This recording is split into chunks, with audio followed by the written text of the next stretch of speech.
أعوذ بالله من الشيطان الرجيم. بسم الله الرحمن الرحيم. يا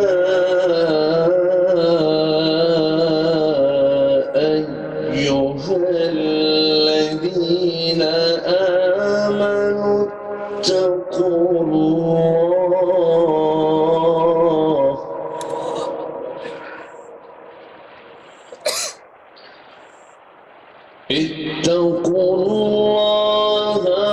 وقولوا قولا سديدا يصلح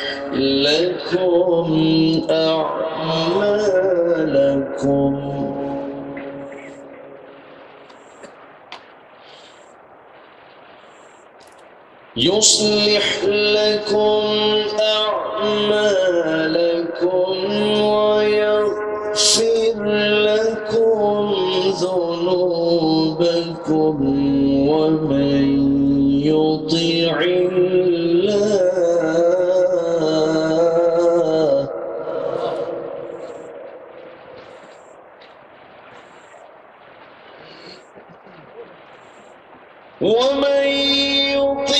الله ورسوله فقد فاز فوزا عظيما.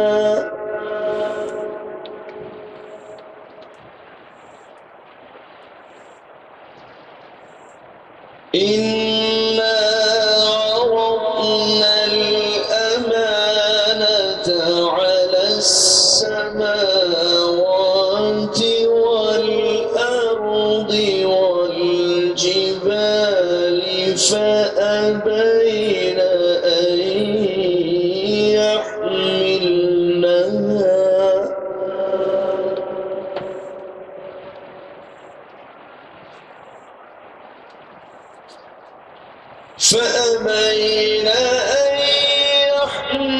يحملنها وأشفقن منها وحملها الإنسان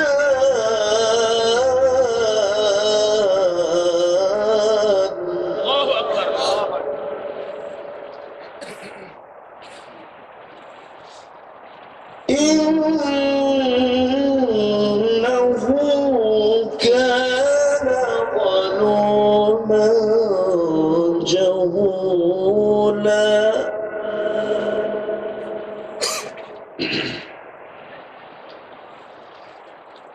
إنه كان ظلوما جهولا.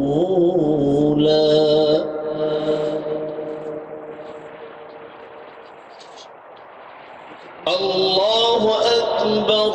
بسم الله الرحمن الرحيم.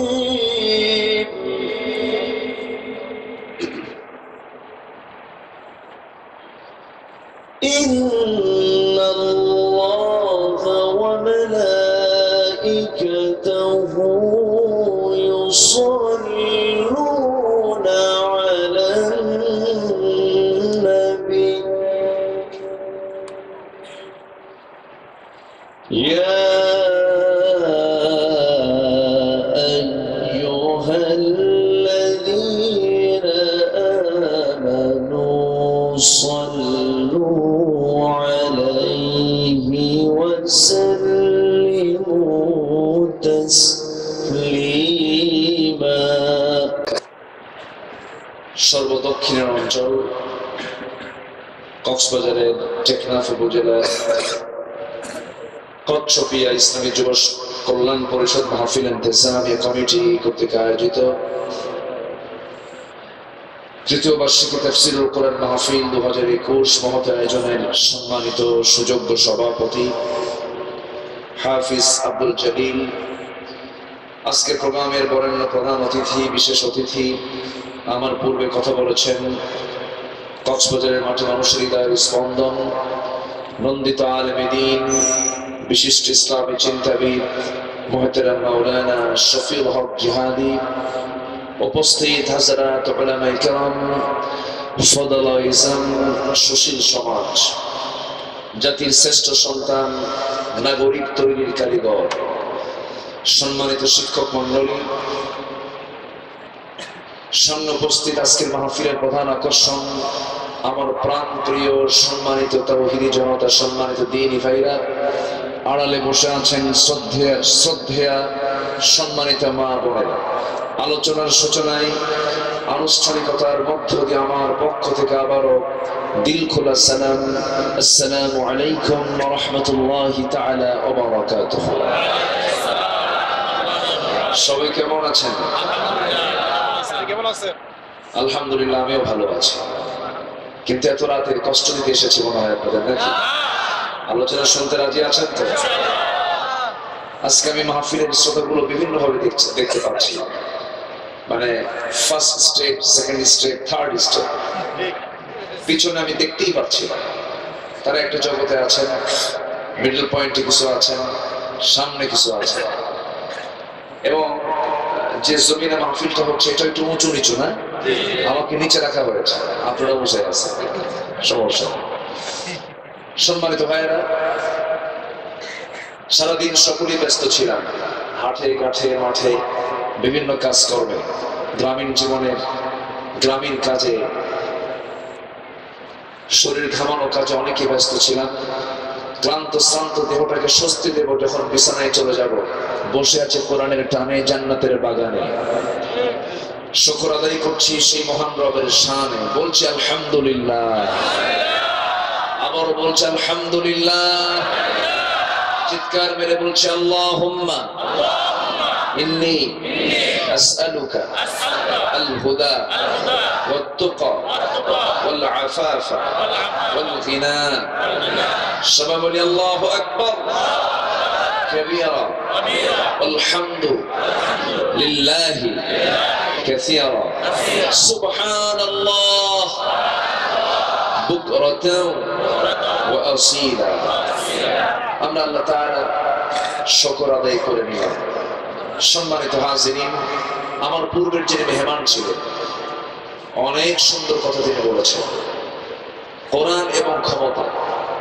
আমি শেষে এসে যতটুকু কথা শুনেছি, কোরআনের তেলাওয়াত থাকলেই হবে না, কোরআনকে ক্ষমতায় নিয়ে যেতে হবে, ঠিক কি না? কোরআনে ফৌজদারি বিধান আছে না নাই? সকল বিধান আছে না নাই? আছে।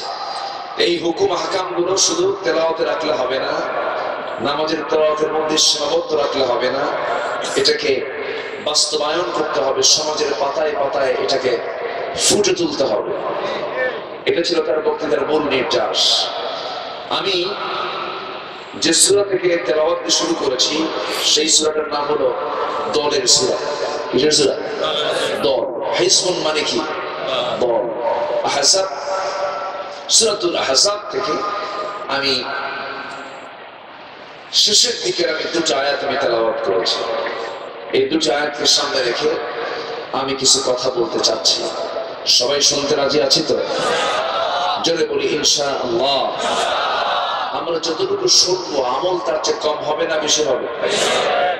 বলেন, আমল কম হবে না বেশি হবে? সে ইলমের কোনো দাম নাই যে ইলমের আমল নাই, সে আমলের কোনো দাম নাই যে আমলের ইখলাস নাই, সেই ইলম, আমল এবং ইখলাসের দাম নাই যদি আল্লাহ এবং রাসূলের সুন্নাহ পদ্ধতি যদি না হয়। তো সবকিছুর সমন্বয় দরকার আছে না নাই? আসুন সরাসরি কালাম থেকে আমরা আল্লাহর কালামের সে আয়াতের দিকে আমরা সোজা চলে যাচ্ছি, কারণ রাত অনেক গভীর হয়েছে। অল্প সময়ে আমি চেষ্টা করব এই দুটো আয়াতের কিছু হক আদায় করার জন্য। জোরে বলি ইনশাআল্লাহ। কোরআন আল্লাহ নাযিল করেছেন, এই কোরআন নাযিল হয়েছে অনেক আগে এবং কিয়ামত পর্যন্ত নতুন করে আর কোনো কিতাব আসবে না। আসবে? আর কোন নবী আসবে? রাসূল আসবে? খাতামুন নবিয়্যিন মুহাম্মদ সাল্লাল্লাহু আলাইহি ওয়াসাল্লাম, এবং এটাই হলো আখেরি কালাম, শেষ কালাম, শেষ কথা কার? আল্লাহ। এরপরে আর কোন কিতাব আসবে না। সর্বশেষ নবী পেয়েছি, সর্বশেষ কিতাব পেয়েছি। আমার নবীর পরে আর কোন নবী নাই, কোরআনের পরে আর কোন কিতাব নাই, এবং কিয়ামত পর্যন্ত আমার জন্য সিলেক্ট নবী হচ্ছেন মুহাম্মদ সাল্লাল্লাহু আলাইহি ওয়াসাল্লাম। আর কিয়ামত পর্যন্ত আমার আপনার জীবনের সকল চাহিদা মেটাতে সক্ষম কোন কিতাব? কোরআন। এই ব্যাপারে কোনো সন্দেহ লাগে নাকি আপনাদের? সবকিছুতে একটা আপডেট আসে। আজ থেকে 20 বছর আগে এই মোবাইল ছিল না, 20 বছর আগে এই জাতীয় মোবাইল ছিল না। তখন ছিল এরকম বড় বড় বাটনওয়ালা কিছু সেট ছিল, ওটা দিয়ে কথা হতো না? কথা হতো। মূল এটা দিয়ে আমরা কথা বলি না? কথা বলি। কিন্তু ওই মোবাইলটা 20 বছরের ব্যবধানে আজকে কি আর চোখে পড়ে? আর কি বানায়? কোন কোম্পানি কি আর তৈরি করে? না, ওটা রিজেক্ট হয়ে গেছে, মানে ওটা পুরাতন হয়ে গেছে। কথা কিন্তু এটাও হয়, ওটাও হয়, লক্ষ্য কিন্তু একটাই, কথা বলে। মোবাইল দূরত্ব যতই হোক কাছে থাকো, এটাই হচ্ছে মোবাইলের মূল, কথা বলা। কিন্তু ওই মোবাইলগুলো কিন্তু আর নাই, আপডেট ভার্সন চলে এসেছে। তো তেমন আল্লাহ রাব্বুল আলামিন আল্লাহ পাক আদমকে দিয়ে কিতাব নাযিলের প্রক্রিয়া শুরু করেছিল। সেই প্রক্রিয়া শেষ হয়েছে মুহাম্মদ সাল্লাল্লাহু আলাইহি ওয়াসাল্লামের কাছে কোরআন নাযিলের মধ্য দিয়ে। কিন্তু আদমের কিতাবে, আদমকে যে কিতাব দেওয়া হয়েছে, সেই কিতাবের বক্তব্য আর এই কিতাবের বক্তব্য দুই রকম না এক রকম? বলেন, দুই রকম না এক রকম? এক রকম। বক্তব্যের মধ্যে কোনো তফাৎ নাই, মূল কথা কিন্তু একটাই ছিল, একটাই। আদমের কালেমাও এক, আমার নবীর কালেমাও এক। আদম আলাইহিস সালামের দ্বীনটা সেই ইসলাম, আমার নবীর দ্বীনও ইসলাম। ইসলাম এই পৃথিবীতে মানুষ যেদিন পাঠিয়েছেন, সেই দিন থেকে আল্লাহ রাব্বুল আলামিন সিলেক্ট করে দিয়েছেন ইসলামকে দ্বীন হিসাবে। অনেকে বলেন আমার ধর্ম সনাতন, আমার ধর্ম পুরাতন। সম্পূর্ণ ভিত্তিহীন, বাজে কথা, কাল্পনিক কথা। এই পৃথিবীতে আল্লাহ রাব্বুল আলামিন বান্দাকে পাঠিয়ে দিয়েছেন, সব নবীর কালেমাকে এক করে দিয়েছেন।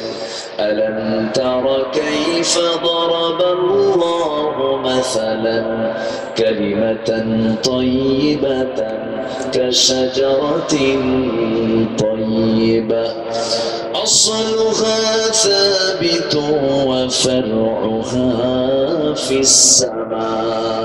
জোরে বলি আল্লাহু আকবার। সমস্ত নবীর কালেমা একরকম ছিল, সমস্ত নবীর কালেমার দাওয়াত একরকম ছিল। সব নবী যে একই দাওয়াত দিয়েছেন। ওয়ালাকাদ বাআসনা ফি কুল্লি উম্মাতির রাসূলান আন ই'বুদুল্লাহা ওয়াজতানিবুত তাগুত। জোরে বলি আল্লাহু আকবার। সব নবীর কালেমা একরকম ছিল, সব নবীর দাওয়াত একরকম ছিল। সব নবী দাওয়াত দিয়েছেন তোমরা কেবলমাত্র শুধুমাত্র ইবাদত করবে কার? আর তাগুতকে তোমরা পরিহার করে চলবে, তাগুতকে তোমরা মেনে নিতে পারবে না। আল্লাহ তাআলার গোলামি তুমি করবে।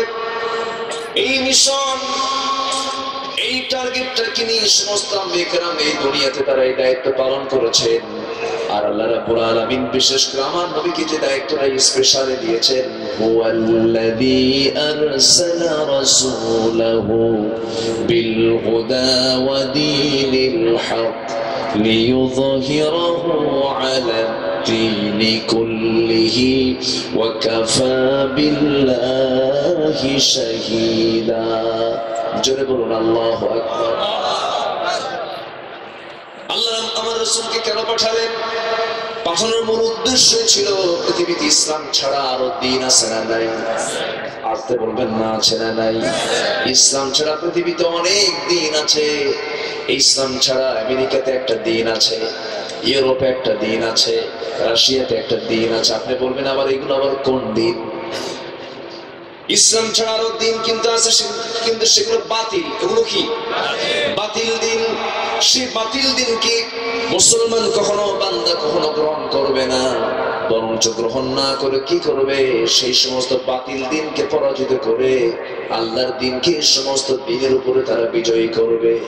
রাসূল রব্বুল আলামিন এই জন্য পাঠিয়েছেন, যখন আপনি কোনো কিছু আন্দোলন করতে যাবেন, বিজয়ী করতে যাবেন, শ্রম, ঘাম, পরিশ্রম, রক্ত আছে না নাই? আপনি কবেন না আছে না নাই? আছে। আমার ভাইয়েরা, এই কাজের আঞ্জাম দিতে গেলে আমাকে আপনাকে প্রথমে ইমানদার হতে হবে, ইমান ভালো করে আনতে হবে। আর ইমান যদি ভালো করে আনতে যায়, কিছু গুণের দরকার।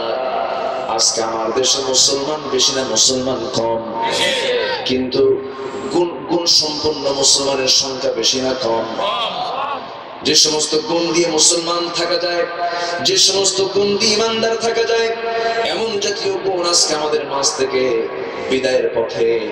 যেমন একটা গুরুত্বপূর্ণ গুণ হলো আল্লাহ রাব্বুল আলামিন সুন্দর করে বান্দাকে ডাক দিচ্ছে, ইয়া আইয়ুহাল্লাযীনা আমানু তাকুল্লাহা ওয়া কুলু কওলান সাদীদা يصلح لكم أعمالكم ويغفر لكم ذنوبكم ومن يطع الله ورسوله فقد فاز فوزا عظيما جربنا الله أكبر ইমানদারকে ডাক দিয়ে বলছেন, বান্দা দুটো শুধু কাজ করবে, দুটো কাজের মধ্য দিয়ে আমি কি করব? তোমার জীবনের সমস্ত আমলগুলো করতে নিয়ে যে ভুলগুলো করেছো আমি ইসলাহ করে দেব, সংশোধন করে দেব, ঠিকঠাক করে দেব। শুধু ঠিকঠাক করলেই হবে না, বান্দা তোর জন্য সবচেয়ে বড় অফার হলো যত গুনাহ জীবনে করেছি সমস্ত গুনাহগুলো আমি আল্লাহ মাফ করে দেব। কয়টা কাজ বলেন? আল্লাহ পাক কয়টা কাজ দেখতে চাচ্ছেন? দুইটা কাজ। এই দুইটা কাজ আমরা শিখে যাব, সাথে আরেকটা হুকুম আমরা শিখে যাব। তিনটা কাজ যদি আমরা শিখে যাই আজকে, এই তিনটি কাজের বিনিময় হলো আল্লাহ সমস্ত গুনাহগুলো মাফ করবেন আর আমাকে আপনাকে জান্নাত দিয়ে দিবেন। জোরে বলি সুবহানাল্লাহ। শুনতে রাজি আছি তো? কারণ কোনো অসুবিধা, সমস্যা? ঘুম বিজা করে রাতের বেলা ঘুমান না পড়ে, কোন বেলা ঘুমান? ঘুম তো আসবে। আমি তো দেখছি, আপনি আমাকে দেখছেন আর আমি সবাইকে দেখছি, সবার চোখের দিকে তাকাচ্ছি আমি। কিছু ক্লান্তির ছাপ তো আসবে, ঘুম তো আসবে। ঘুম এটা নিয়ামত, বলি আলহামদুলিল্লাহ। কি করে? হ্যাঁ, একটু মাঝে মাঝে দিয়ে মাঝে মাঝে খাইবেন। আচ্ছা, ঘুম একটা নিয়ামত, কিন্তু জান্নাতে ঘুম নাই। আলহামদুলিল্লাহ বলে। ঘুম তো লস। ঘুম লস না? ঘুম তো লস। জান্নাতে যাই যদি ঘুম পারি, এই যে আমাদের ধরেন 60 বছরের হায়াত, 60 বছরের ভিতরে ঘুম পারি কত বছর বলেন? হ্যাঁ না, 30 বছর, তাহলে 12 ঘন্টা ঘুমান।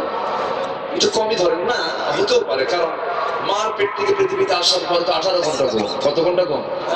18 ঘন্টা। এখান থেকে 15 ঘন্টা, 12 ঘন্টা, এরকম করে আমরা যদি অ্যাভারেজ করি, তাহলে 60 বছরে মোটামুটি 25 বছর ঘুমে গেছে। এটা কি লাভ না লস? ঘুম পারলে তো লস। আচ্ছা, এরপরে 25 বছর ঘুম, তার 15 বছর আমার তো বাল্যকাল চলে গেছে। ঠিক আছে না? বাল্যকাল আমার চলে গেছে। তাহলে ঘুমের মধ্যে 25 বছর, বাল্যকাল 15 বছর।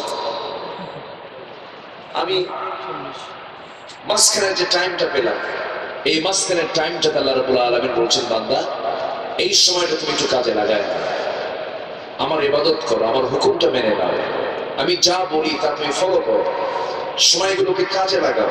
কার কথা? আসতে বলবে না, কার কথা? এক নম্বর কাজ হলো তুমি কাউকে ভয় পেও না। ভয় পাও কাকে? আসতে বলবেন না, কাকে? আল্লাহকে ভয় পাও। আল্লাহর জায়গায় পৃথিবীর কাউকে আনা যাবে? আসতে বলবেন, আনা যাবে? আনা যাবে। আমি আল্লাহকে শুধু ভয় পাই, এছাড়া যদি আমি অন্য কাউকে ভয় পাই, তাহলে আমার আল্লাহর জায়গায় অন্য কেউ আসলো না, চলে আসলো। এটা কি হবে তখন? শিরিক হয়ে যাবে। আল্লাহর ভয়টাই জাগ্রত করতে হবে।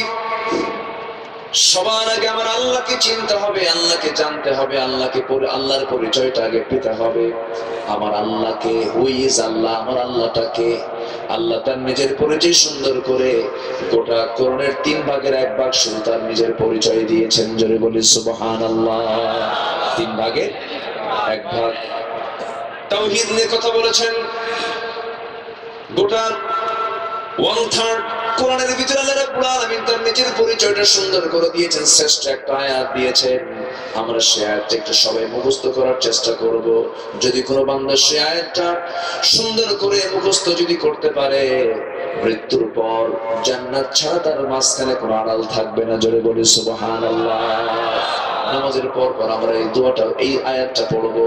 আল্লাহু লা ইলাহা ইল্লা হুয়াল হাইয়ুল কাইয়্যুম। প্রশ্ন করুন কোরআনকে, কোরআন তুমি বলে দাও আল্লাহ কে? আল্লাহ কে? আল্লাহ জবাব দিচ্ছেন আল্লাহু লা ইলাহা ইল্লা হুয়াল হাইয়ুল কাইয়্যুম। ইলাহা নাই কে ছাড়া, আল্লাহ ছাড়া, যিনি চিরঞ্জীব, যিনি চিরস্থায়ী। লা তাখুযুহু সিনাতুন ওয়ালা নাওম। ঘুম তো দূরের কথা, তন্দ্রা যাকে স্পর্শ করে না, তিনি কে? আল্লাহ। আসতে বলবেন না, তিনি কে? আল্লাহ। আল্লাহর বৈশিষ্ট্য হলো বান্দা ঘুমায়, আল্লাহ ঘুমান না। বান্দা খায়, আল্লাহ খান না। বান্দার ক্লান্তি আসে, আল্লাহর কোনো ক্লান্তি আসে না। বান্দা ভয় পায়, আল্লাহর কোনো ভয় নাই। বান্দা অন্য কারো সাহায্য ছাড়া চলতে পারে না, আল্লাহর কোনো সাহায্য লাগে না। আমার ভাইয়েরা, আরেকটা ছোট্ট সূরা আছে, যেই সূরাটার মধ্যে আল্লাহ তাআলার মোটামুটি পরিচয় সুন্দর করে পাওয়া যায়। খুব সহজ সূরা। কুল হুয়াল্লাহু আহাদ আল্লাহুস সামাদ লাম ইয়ালিদ ওয়া লাম ইউলাদ ওয়া লাম ইয়াকুল লাহু কুফুয়ান আহাদ। আল্লাহ দুই না এক। আস্তে কবেন না, আল্লাহ দুই না এক। আল্লাহ পরনির্ভর না স্বনির্ভর? আল্লাহর কি কাউকে লাগে নাকি? আল্লাহর সমকক্ষ কেউ আছে নাকি? আল্লাহ কাউকে জন্ম দিয়েছেন নাকি? আল্লাহর কোনো কাজে কোনো ক্লান্তি আসে নাকি? আল্লাহ রাব্বুল আলামিন তিনি তার পরিচয়টা সুন্দর করে দিয়েছেন। বান্দা আমার পরিচয়টা সুন্দর করে জেনে নে, তবে আমার সৃষ্টির দিকে একটু তাকাবি, নজরও দিবি। নজরটা যদি গভীর হয়ে যায়, পৃথিবীর সবচেয়ে বড় প্রেম তোর সঙ্গে আমার, আমি আল্লাহ আমার সঙ্গে হয়ে যাবে রে বান্দা। তুই আমার সৃষ্টির দিকে তাকা, আমার পাহাড়টা দেখ, আমার সমুদ্রটা দেখ, আমার সুদৃঢ় মজবুত আকাশটা দেখ, আমার আকাশের সুসজ্জিত তারকার দিকে তাকায় দেখ, আমার আলোকিত চাঁদের দিকে তাকায় দেখ, তুই আমার পরিচয়টা পেয়ে যাবি। আল্লাহ রাব্বুল আলামিন সুন্দর করে বলছেন, বান্দা শোন, বান্দা আমাকে চেনার জন্য সৃষ্টির দিকে তাকাবি, তোর মুখ থেকে আপনা আপনি বের হয়ে আসবে আলহামদুলিল্লাহি রাব্বিল আলামিন। প্রশংসা কার? আসতে বলবেন না কার? আমার আল্লাহ আমাকে কি দেন নাই? সকল চাহিদা পূরণ করে দিয়েছেন। এমন কোন চাহিদা নাই, এমন কোন ডিমান্ড নাই যা তিনি বাদ রেখেছেন। পৃথিবীর মানুষকে সকল মানুষের চাহিদা পূরণ করতে পারে নাকি? আসতে বলবেন না, পারে? পারে না। সকল চাহিদা পূরণ করার ক্ষমতা কার? একমাত্র কার? আল্লাহই তো পূরণ করে দিয়েছেন। মাথা থেকে পা পর্যন্ত একটু তাকাই আমরা, মাথার চুল থেকে শুরু করে নিয়ে পার গোড়ালি পর্যন্ত আমরা যেদিকে তাকাবো, আমার আল্লাহ সৃষ্টি করতে গিয়ে কোথাও কোনো গ্যাপ রেখেছেন নাকি? কোথাও কোনো কিছু বাদ রেখেছেন নাকি? আমার আল্লাহর সৃষ্টির মধ্যে কোনো খুঁত আছে না নিখুঁত? খুঁত না নিখুঁত? সূক্ষ্ম। এইজন্য আল্লাহ বলছেন সুন্দর করে, ইন্না ফি খালকিস সামাওয়াতি ওয়াল আরদি ওয়া ইখতিলাফিল লাইলি ওয়ান নাহার লাআয়াতিন লিউলিল আলবাব আল্লাযীনা ইয়াযকুরুনা আল্লাহা কিয়ামান ওয়া qu'udan وعلى جنوبهم ويتفكرون في خلق السماوات والأرض ربنا ما خلقت هذا باطلا سبحانك فقنا عذاب النار جربوا يا الله أكبر আল্লাহ বলছেন বান্দা তুই আমার সৃষ্টির দিকে তাকা আর আমরা তাকাই কোন বান্দার মধ্যে কোন দোষগুলো আছে তার স্ক্যান্ডাল বের করার জন্য ব্যস্ত সেই বান্দার তো বড় ইমানদার নয় যে বান্দা নিজের দোষটা না খুঁজে অন্যের দোষ খুঁজে বেড়ায় আছে না নাই আছে না নাই এখন তো বউ নিয়ে খুললেও বিপদ বউ নিয়ে খুললের সাথে কাবিল নামা নিয়ে যেতে হবে ঠিক কিনা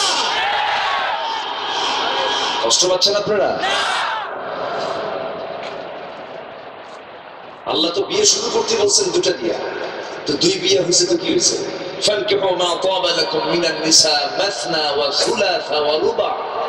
তোমরা বিয়ে করো 2 2 3 3 4 4 অকাম করবা 1000 নারীর সাথে বিয়ে বউ রাখবা একটা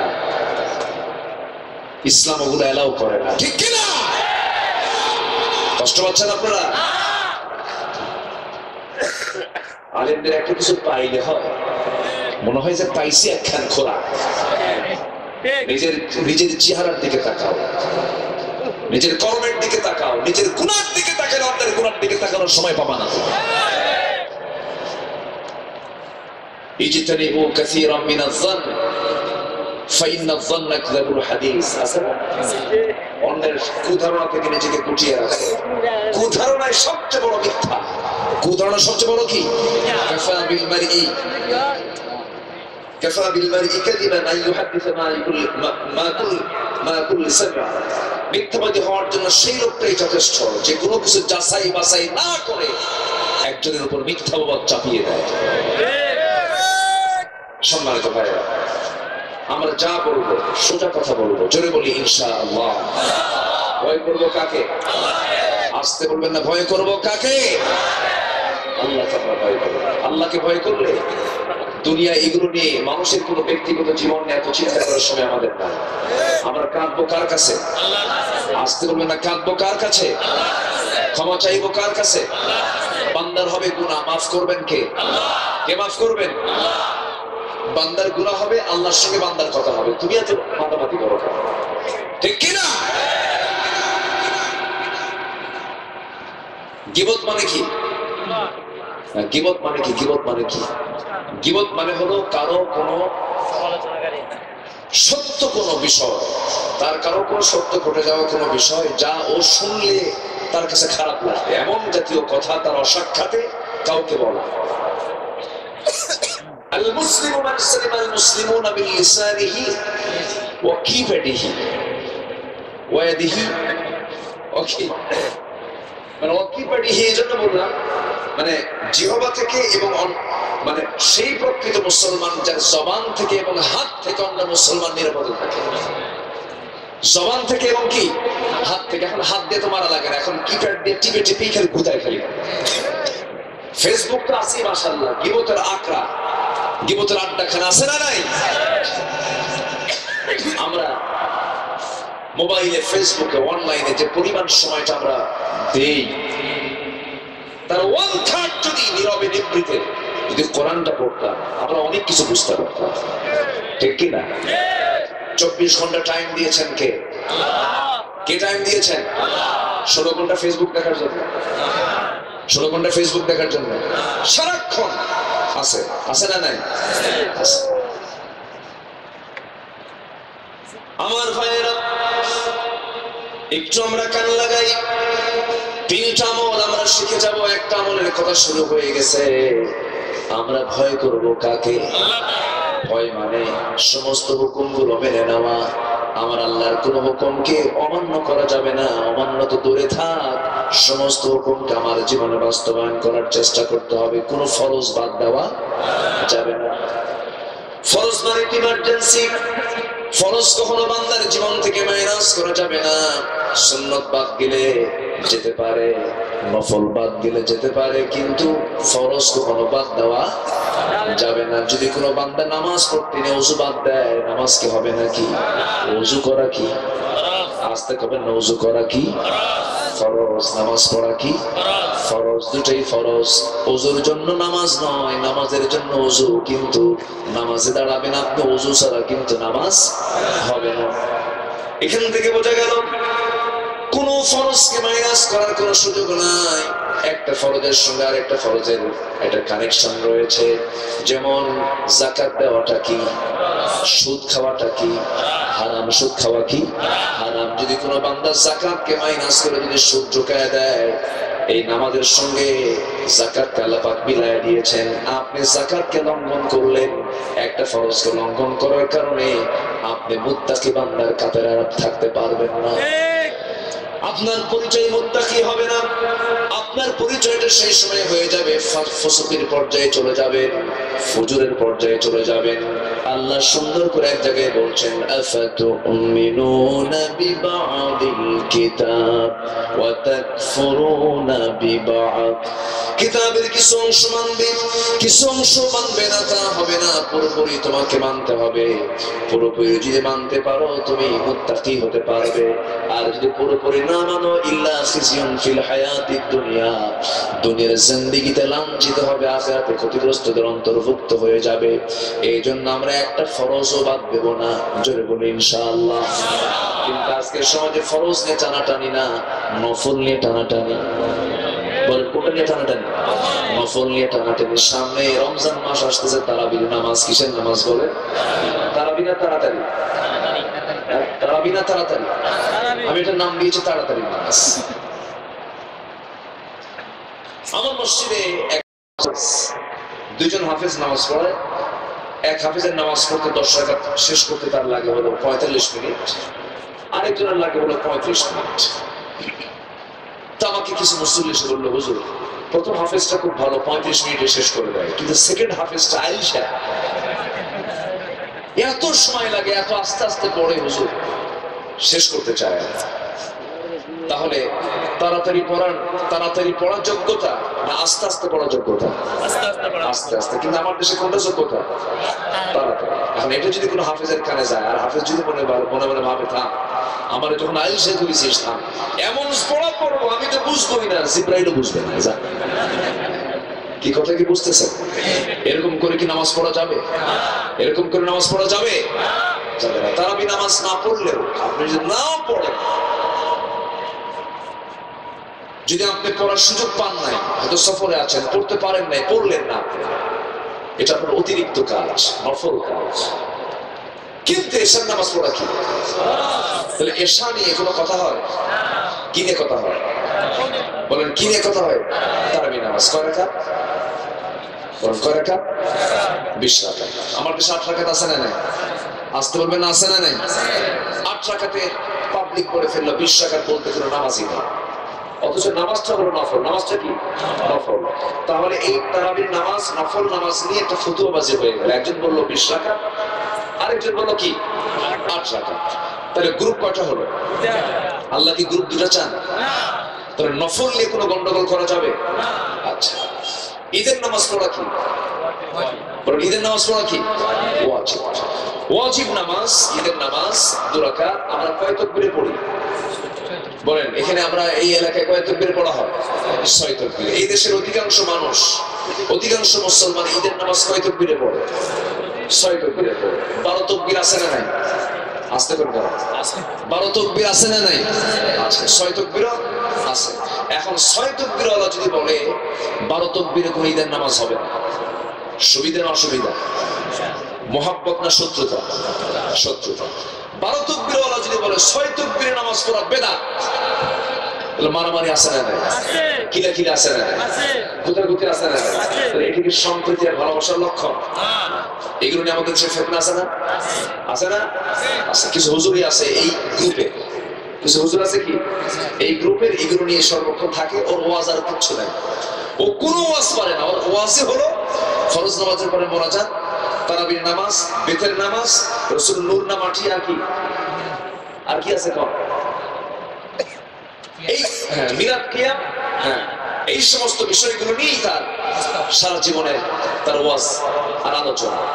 আমরা এইগুলো জানতে চাই, আমরা ফরজকে আমাদের জীবনে বাস্তবায়ন করবো। জোরে বলি ইনশাআল্লাহ। আগে কি দরকার? আগে কি দরকার? লুঙ্গি আগে না টুপি আগে? বলেন লুঙ্গি আগে না টুপি আগে? এক বেচারি চলে গেছে মধ্য জমিতে, বিশাল বড় মাঠ, মধ্য মাঠে গিয়ে ঠিক দ্বিপ্রহরে কাজ করতে করতে হঠাৎ করে জোহর রক্তে চলে এলো।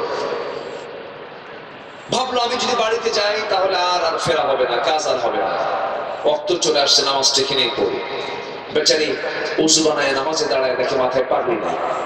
বেচারি আবার পাগড়ি ছাড়া নামাজ পড়ে না, তো ভাবলো যে আজকে আমাকে পাগড়ি পড়তেই হবে। লুঙ্গি খুলে পাগড়ি বানাইছে। লুঙ্গি খুলে কি বানাইছে? পাগড়ি বানাইছে। এখন বলেন নামাজ কি হবে? যদি পাগড়ি না থেকে যদি লুঙ্গি থাকতো নামাজ হয়ে যেত। কারণ লুঙ্গি পড়া কি? সতর ঢাকা কি ফরজ। আর আমাদের অবস্থা হলো আমরা লুঙ্গি থাক আর না থাক পাগড়ি যেন ঠিক থাকে। আমার ভাইয়েরা, পোশাক দেখে দেখে আমরা তাকওয়া নির্ধারণ করি, বাহ্যিক বেশভূষা দেখে আমরা তাকওয়া নির্ধারণ করি। যদি পাঞ্জাবি পরে বলে হুজুরের তাকওয়া কম, আছে না? নাই আছে। আমরা চেহারা দেখে নির্বাচন করি লোকটার তাকওয়া কতটুকু কম আর কতটুকু বেশি। আমার বন্ধুগণ, এই সমস্ত নফল বিষয়গুলো নিয়ে আল্লাহর নিকটবর্তী বান্দা হওয়া যাবে না। তাকওয়া মুত্তাকি হওয়া যাবে না। মুত্তাকি হওয়ার জন্য এক নম্বর শর্ত হলো তার জীবনের সমস্ত ফরজগুলো আসতে হবে। ইদা তাকাররাবাল আবদু ইলাইয়া, যখন কোন বান্দা আমার দিকে আসতে চায়, ওয়ালা ইয়াযালু আবদি ইল্লা ইয়াতাকাররাবু ইলাইয়া বিন-নওয়াফিল, প্রথম হলো মিম্মা আফতারাতুহু আলাইহি, আল্লাহর আমার নৈকট্য হাসিল করতে হলে আগে ফরজ লাগবে, এরপরে নফল। নফল যখন তোমার জীবনে চলে আসবে ফরজের উপর, আমি তখন তোমাকে ভালোবাসতে থাকবো, আমি তোমাকে কাছে টানতে থাকবো। এমন অবস্থায় তুমি বান্দা যখন আমার নৈকট্য হাসিল করতে থাকবে, এক পর্যায়ে দেখা যাবে তোমার হাত আমার হাত হয়ে যাবে, তোমার পা আমার পা হয়ে যাবে, তুমি যে চোখ দিয়ে দেখো সেই চোখটা আমার চোখ হয়ে যাবে। তুমি যা চাইবে সেই সময় আমি আল্লাহ তা কবুল করে নেব। জোরে বলুন সুবহানাল্লাহ, আরো জোরে বলুন সুবহানাল্লাহ। আমার ভাইয়েরা, আমার বন্ধুগণ, আল্লাহর ভয়টা মানে হলো ওই বান্দা জীবনে কোনো কাজ করতে গেলে নিজের চিন্তায় কোনো কাজ করবে না, নিজের সিদ্ধান্তে কোনো কাজ করবে না। সে তার মুখ থেকে সবসময় বলে ফেলবে ইন্না সালাতি ওয়া নুসুকি ওয়া মাহইয়ায়া ওয়া মামাতি লিল্লাহি রাব্বিল আলামিন। আমার সালাত, আমার কুরবানি, আমার জীবন, আমার মরণ সব কার জন্য? আসতে বলবেন না, কার জন্য? আল্লাহর জন্য। এই সিদ্ধান্ত নিয়ে বান্দা জীবনটাকে সুন্দর করে সাজিয়ে গুছিয়ে নেবে। আমার বন্ধুগণ, মুত্তাকিগুলো কারা? আল্লাহ রাব্বুল আলামিন সুন্দর করে কোরআনের শুরুতেই তিনি ওয়াজ করেছেন, আল্লাযীনা ইউমিনুনা বিল গায়বি ওয়া ইউকিমুনাস সালাহ ওয়া মিম্মা রাযাকনাহুম ইউনফিকুন ওয়াল্লাযীনা ইউমিনুনা বিমা উনজিলা ইলাইকা ওয়া মা উনজিলা মিন ক্বাবলিক ওয়া বিল আখিরাতি হুম ইউকিনুন। জোরে বলি আল্লাহু আকবার। মুত্তাকিদের তারাই যারা অদৃশ্যের প্রতি বিশ্বাস আনবে, নামাজ যারা কায়েম করবে, কিতাবকে যারা মানবে, আখিরাতকে যারা মানবে, এই সমস্ত বান্দারাই হলো মুত্তাকি। কার কথা? এরপর আল্লাহ ফিনিশিং দিয়ে বলছেন উলাইকা আলা হুদান মির রাব্বিহিম ওয়া উলাইকা হুমুল মুফলিহুন। এই সমস্ত বান্দাগুলো আল্লাহর নির্দিষ্ট পথে আছে, প্রদর্শিত পথে আছে। এই সমস্ত বান্দাগুলোই হলো সফল কাম। কার কথা? আসতে বলবেন না, কার কথা? মুত্তাকি মানে হলো নামাজি হতে হবে। কি হতে হবে? নামাজি হতে হবে। শুধু নামাজি হলেই হবে না, নামাজ কায়েমের একজন সংগ্রামী বান্দা হতে হবে। নামাজ কায়েমের জন্য নিবেদিত প্রাণ হতে হবে। আমাদের দেশে বহু নামাজি আছে, নামাজ পড়তে বিশ্বাসী কিন্তু নামাজ কায়েমে বিশ্বাসী না। আছে না নাই? আসতে বলবেন না, আছে না নাই? ওরা ভাবে নামাজ পড়বো, আল্লাহর হুকুমটা পালন করব, দল করব আমার বাপের, আছে না নাই? দল করব আমার দাদার, দল করবো আমার নানার, আছে না নাই? কিন্তু দল কি দাদার নানার করা যাবে না, আল্লাহর করতে হবে। আস্তানা কার করতে হবে? আমি কি পীরের কথা শুনবো না নবীর কথা শুনবো? আমি কি মুরব্বীর কথা শুনবো না আল্লাহর কথা শুনবো? মুরব্বী বলে গেছে, মুরব্বী করেছেন এই কথা, আমার পীর সাহেব এই করেছেন, আমার পীর সাহেব বলেছেন সেজদা দিয়ে, আমি সেজদা দিলাম, ঈমান থাকবে নাকি? একটা জিনিস কিন্তু খুবই স্পষ্ট, ছাত্র পড়তে পড়তে শিক্ষক হয়, হয় না? ছাত্র পড়তে পড়তে শিক্ষক হয়, কর্মীর দায়িত্ব পালন করতে করতে নেতা হয়। কিন্তু মুরিদ আজ পর্যন্ত পীর হয়েছে একটা মুরিদের নাম কত? এরকম আছে? মুরিদ কখনো পীর হয়? পীর কে হয়? পীরের ছেলে পীর হয়। তো পীরের সব ছেলে কি ভালো হয়? আসতে পারতে না। পীরের সব ছেলে কি ভালো হয়? নবীর তো ছেলে কাফের ছিল, ছিল না? আবার কাফের ছেলে নবী ছিল, আছে না? এরকম রেকর্ড আছে না নাই? আজ পর্যন্ত আমরা দেখলাম না সাবকন্টিনেন্টে যত পীর আছে কোন পীরের মুরিদ পীর হয়েছে? সব পীরের বেটা কি পীর। এতগুলো সাহেবজাদা, সব পীরজাদা, এর মধ্যে দুই একটাকে হারামজাদা নাই? আসতে পারতে না। হারামজাদা আছে না? সমস্ত পীরের দরবার থেকে যদি ঘোষণা আসতো যে আমরা কাউকে ভয় পাই না আল্লাহ ছাড়া, আমরা কারো আইন চাই না আল্লাহ ছাড়া, সমাজের সব ভূত সব বের হয়ে যেত, ঠিক কিনা? খালি ফাঁকিবাজি করতে চাই আমরা, ফাঁকি দিতে চাই আমরা। নামাজ পড়ি, নামাজের মধ্যে বলি আল্লাহ তোমার কাছে সাহায্য চাই, তোমারই ইবাদত করি।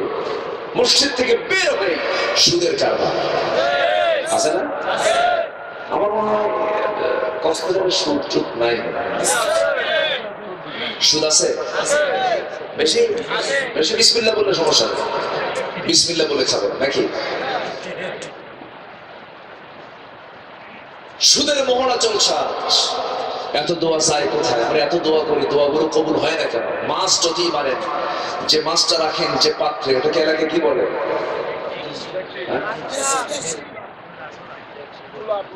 ডুলা, ডুলা, ডুলা, হ্যাঁ ডুলা না আমার?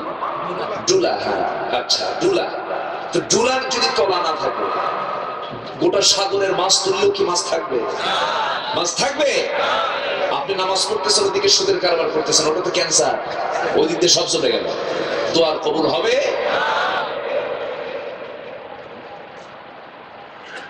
অসুখ হলে কি ব্যস্ত হয়ে পড়ি, ডাক্তারের কাছে যাই, ডাক্তার ডায়াবেটিস, ডাক্তার বললো খবরদার চিনি খাবেন না।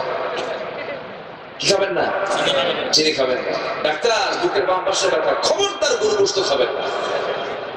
সামনে চা নিয়ে বসে, সামনে চিনির বাটি থাকে, চিনি ওর দিকে চায় আছে, চিনির দিকে তাকায় থাকে ইতিমের মতো, কিন্তু এরপরও খায় না। কেন? ডায়াবেটিস, তাহলে চায় থাকে শুধু। গরুর ভুনা, বাটি ভর্তি গরু, শিনার গোশত সামনে ভাসতেছে, দেখতেছে, চোখ দিয়ে তাকায়, জিব্বা লাফায়। খাওয়ার কোনো কায়দা নেই, বুকে হার্ট ব্লক হয়ে গেছে, খেতে পারে না। গরু খাওয়া তার জন্য বন্ধ হলো, চিনি খাওয়া তার জন্য বন্ধ হলো। কিন্তু জাহান্নাম থেকে বাঁচার জন্য যে সুদ খাওয়া বন্ধ করতে হবে, ওই সুদ খাওয়া ছাড়ে না, মৃত্যু চালায়। আচ্ছা আল্লাহ আমার মাফ করে দাও, ঠেকা পড়ছে, আল্লাহর মাফ করে দাও, ঠিক কিনা? কষ্ট পাচ্ছেন? এখন যদি কেউ ওঠেন তাহলে ভাববো ওই লোকটা সুদ খায়। খুব সাবধানে থাকে। আমার ভাইয়েরা, আল্লাহকে ভয় করা মানে সমস্ত হারামকে বর্জন করে ফেলা। আল্লাহ পাক হালাল কিছু দিয়েছেন কোরআনে, হারাম কিছু দিয়েছেন কোরআনে। হালাল এবং হারামের সমস্ত জ্ঞান কোরআনে আছে না নাই?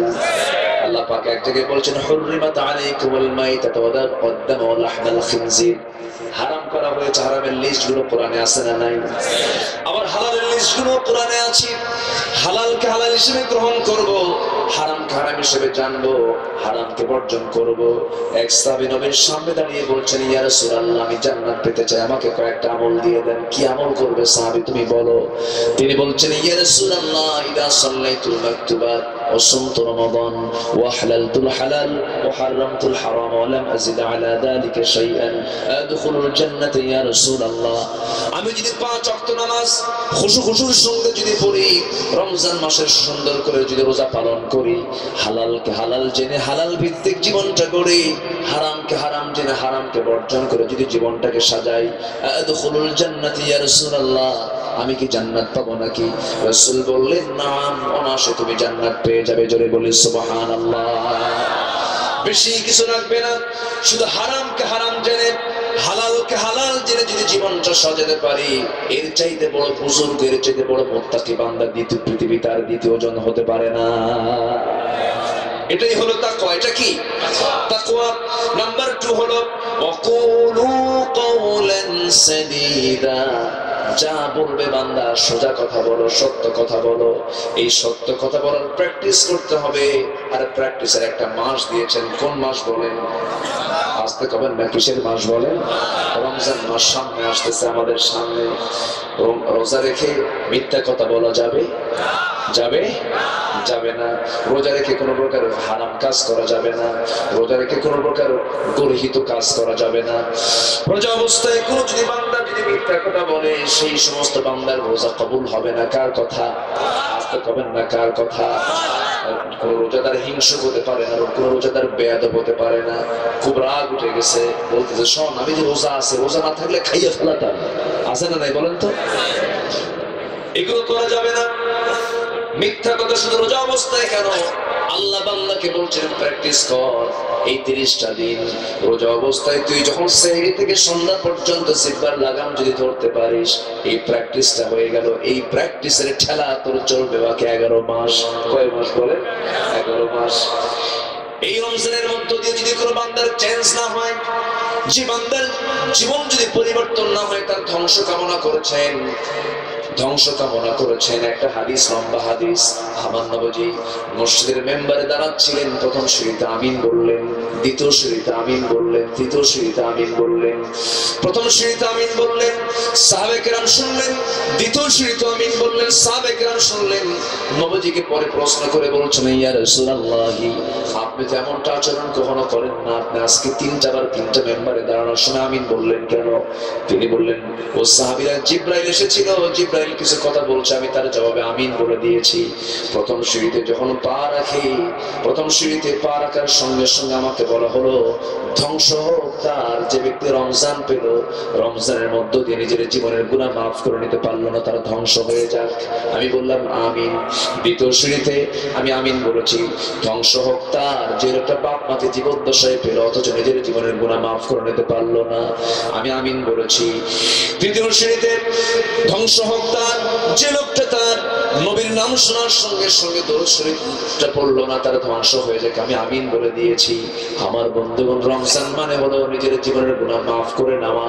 আমরা মাফ করে নেব, জোরে বলি ইনশাআল্লাহ।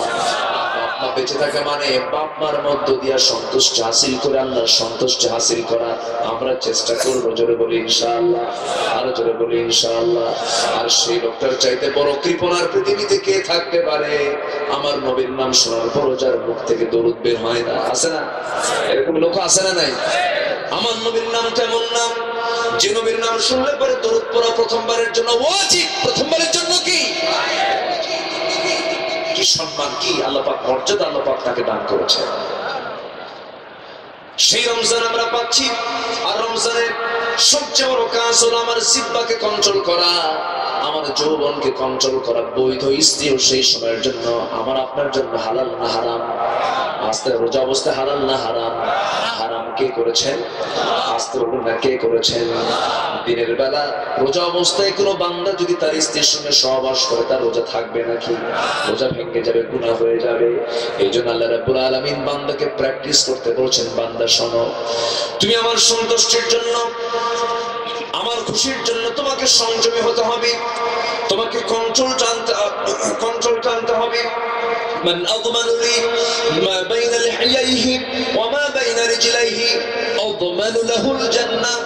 যে ব্যক্তি দুই চলের মধ্যস্থ বস্তু জিহবা, দুই উরুর মধ্যস্থ বস্তু গোপনাঙ্গের যে হেফাজত করবে, আযমানু লাহুল জান্নাহ, আমি তার জন্য বেহেশতের জামিন হয়ে যাব। আর দুটো অঙ্গকে কন্ট্রোল করার জন্য শ্রেষ্ঠ শিক্ষার মাস কি মাস? আসতে বলবেন না, কোন মাস বলেন? রমজান মাস দিয়েছেন। আল্লাহ বলছেন, ওয়াকুলু কাওলান সাদীদা, সোজা কথা বলো, সোজা সাপটা কথা বলো, সত্য কথা বলো, মিথ্যা কথা বলো না। আর এই মিথ্যা কথা ছেড়ে দেওয়ার জন্য আল্লাহ পাক এটা ট্রেনিং দিয়েছেন রমজান। মান লাম ইয়াদা কাওলা যুর ওয়াল আমালা বিহি ফালাইসা লিল্লাহি হাজাতুন ফি আন ইয়াদা তুআমাহু ওয়া শারাবা। সে লোকে রোজা রাখার কোনো প্রয়োজন নেই যে ব্যক্তি মাহে রমজান পেয়েছে, রমজানের মধ্য দিয়ে যে ব্যক্তি বেহুদা কথা, অনর্থক কথা, বাজে কথা, মিথ্যা কথা ছাড়তে পারে নাই, বরং যে ব্যক্তি রোজা অবস্থায় বেহুদা কথা, অশ্লীল কথা, মিথ্যা কথা যে ব্যক্তি বলে, তার রোজা রাখার কোনো প্রয়োজন নাই বলেছেন মুহাম্মদ সাল্লাল্লাহু আলাইহি ওয়াসাল্লাম। সে শুধু রোজা থেকে শুধু বেকার নষ্ট করে দিল, সে শুধু না খেয়ে থাকলো, উপোস থাকলো, এর কোনো প্রাপ্তি আল্লাহর দরবারে নাই। তাহলে একটা বিষয় আমরা স্পষ্ট হয়ে গেলাম, ইমানদারের এই জিহ্বা, ইমানদারের যে কথা, দুই রকম না এক রকম? বলেন, দুই রকম না এক রকম?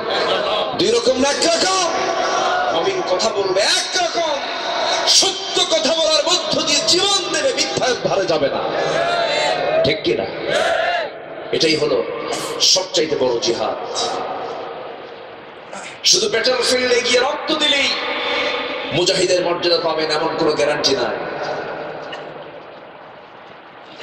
মুজাহিদের সবচেয়ে বড় প্রাপ্তি হলো, মুজাহিদের সবচেয়ে বড় পরিচয় হলো আল মুজাহিদু মান জাহাদা নাফসা, যে ব্যক্তি তার নফসের বিরুদ্ধে জিহাদ করতে পেরেছে। নফস চায় আমি মিথ্যা কথা বলি, কিন্তু আমি মিথ্যা কথা বলি না। নফস চায় আমি খারাপ কাজটা করি, আমি খারাপ কাজ করি না।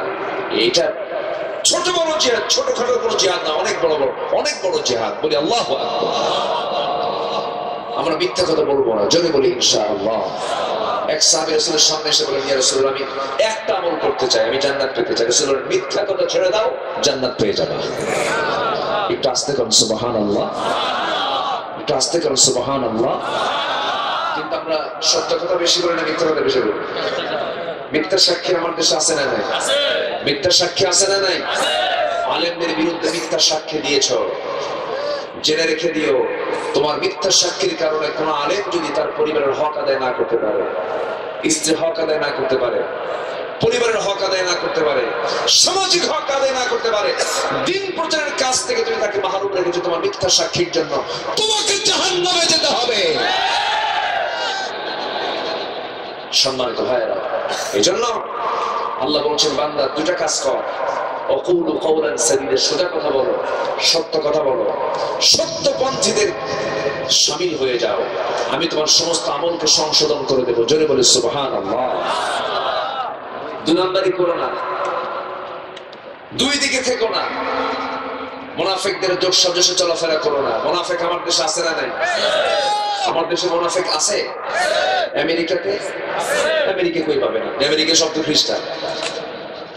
ইউরোপে পাবেন না, আমেরিকায় পাবেন না, পাবেন না কোন বিধর্মী অন্য ধর্মের মানুষের কোন রাষ্ট্রে আপনি এগুলো মুনাফিক পাবেন না। মুনাফিক তো অন্য ধর্মের হয় না, মুনাফিক তো মুসলিম ধর্মেরই হয়, ঠিক কিনা?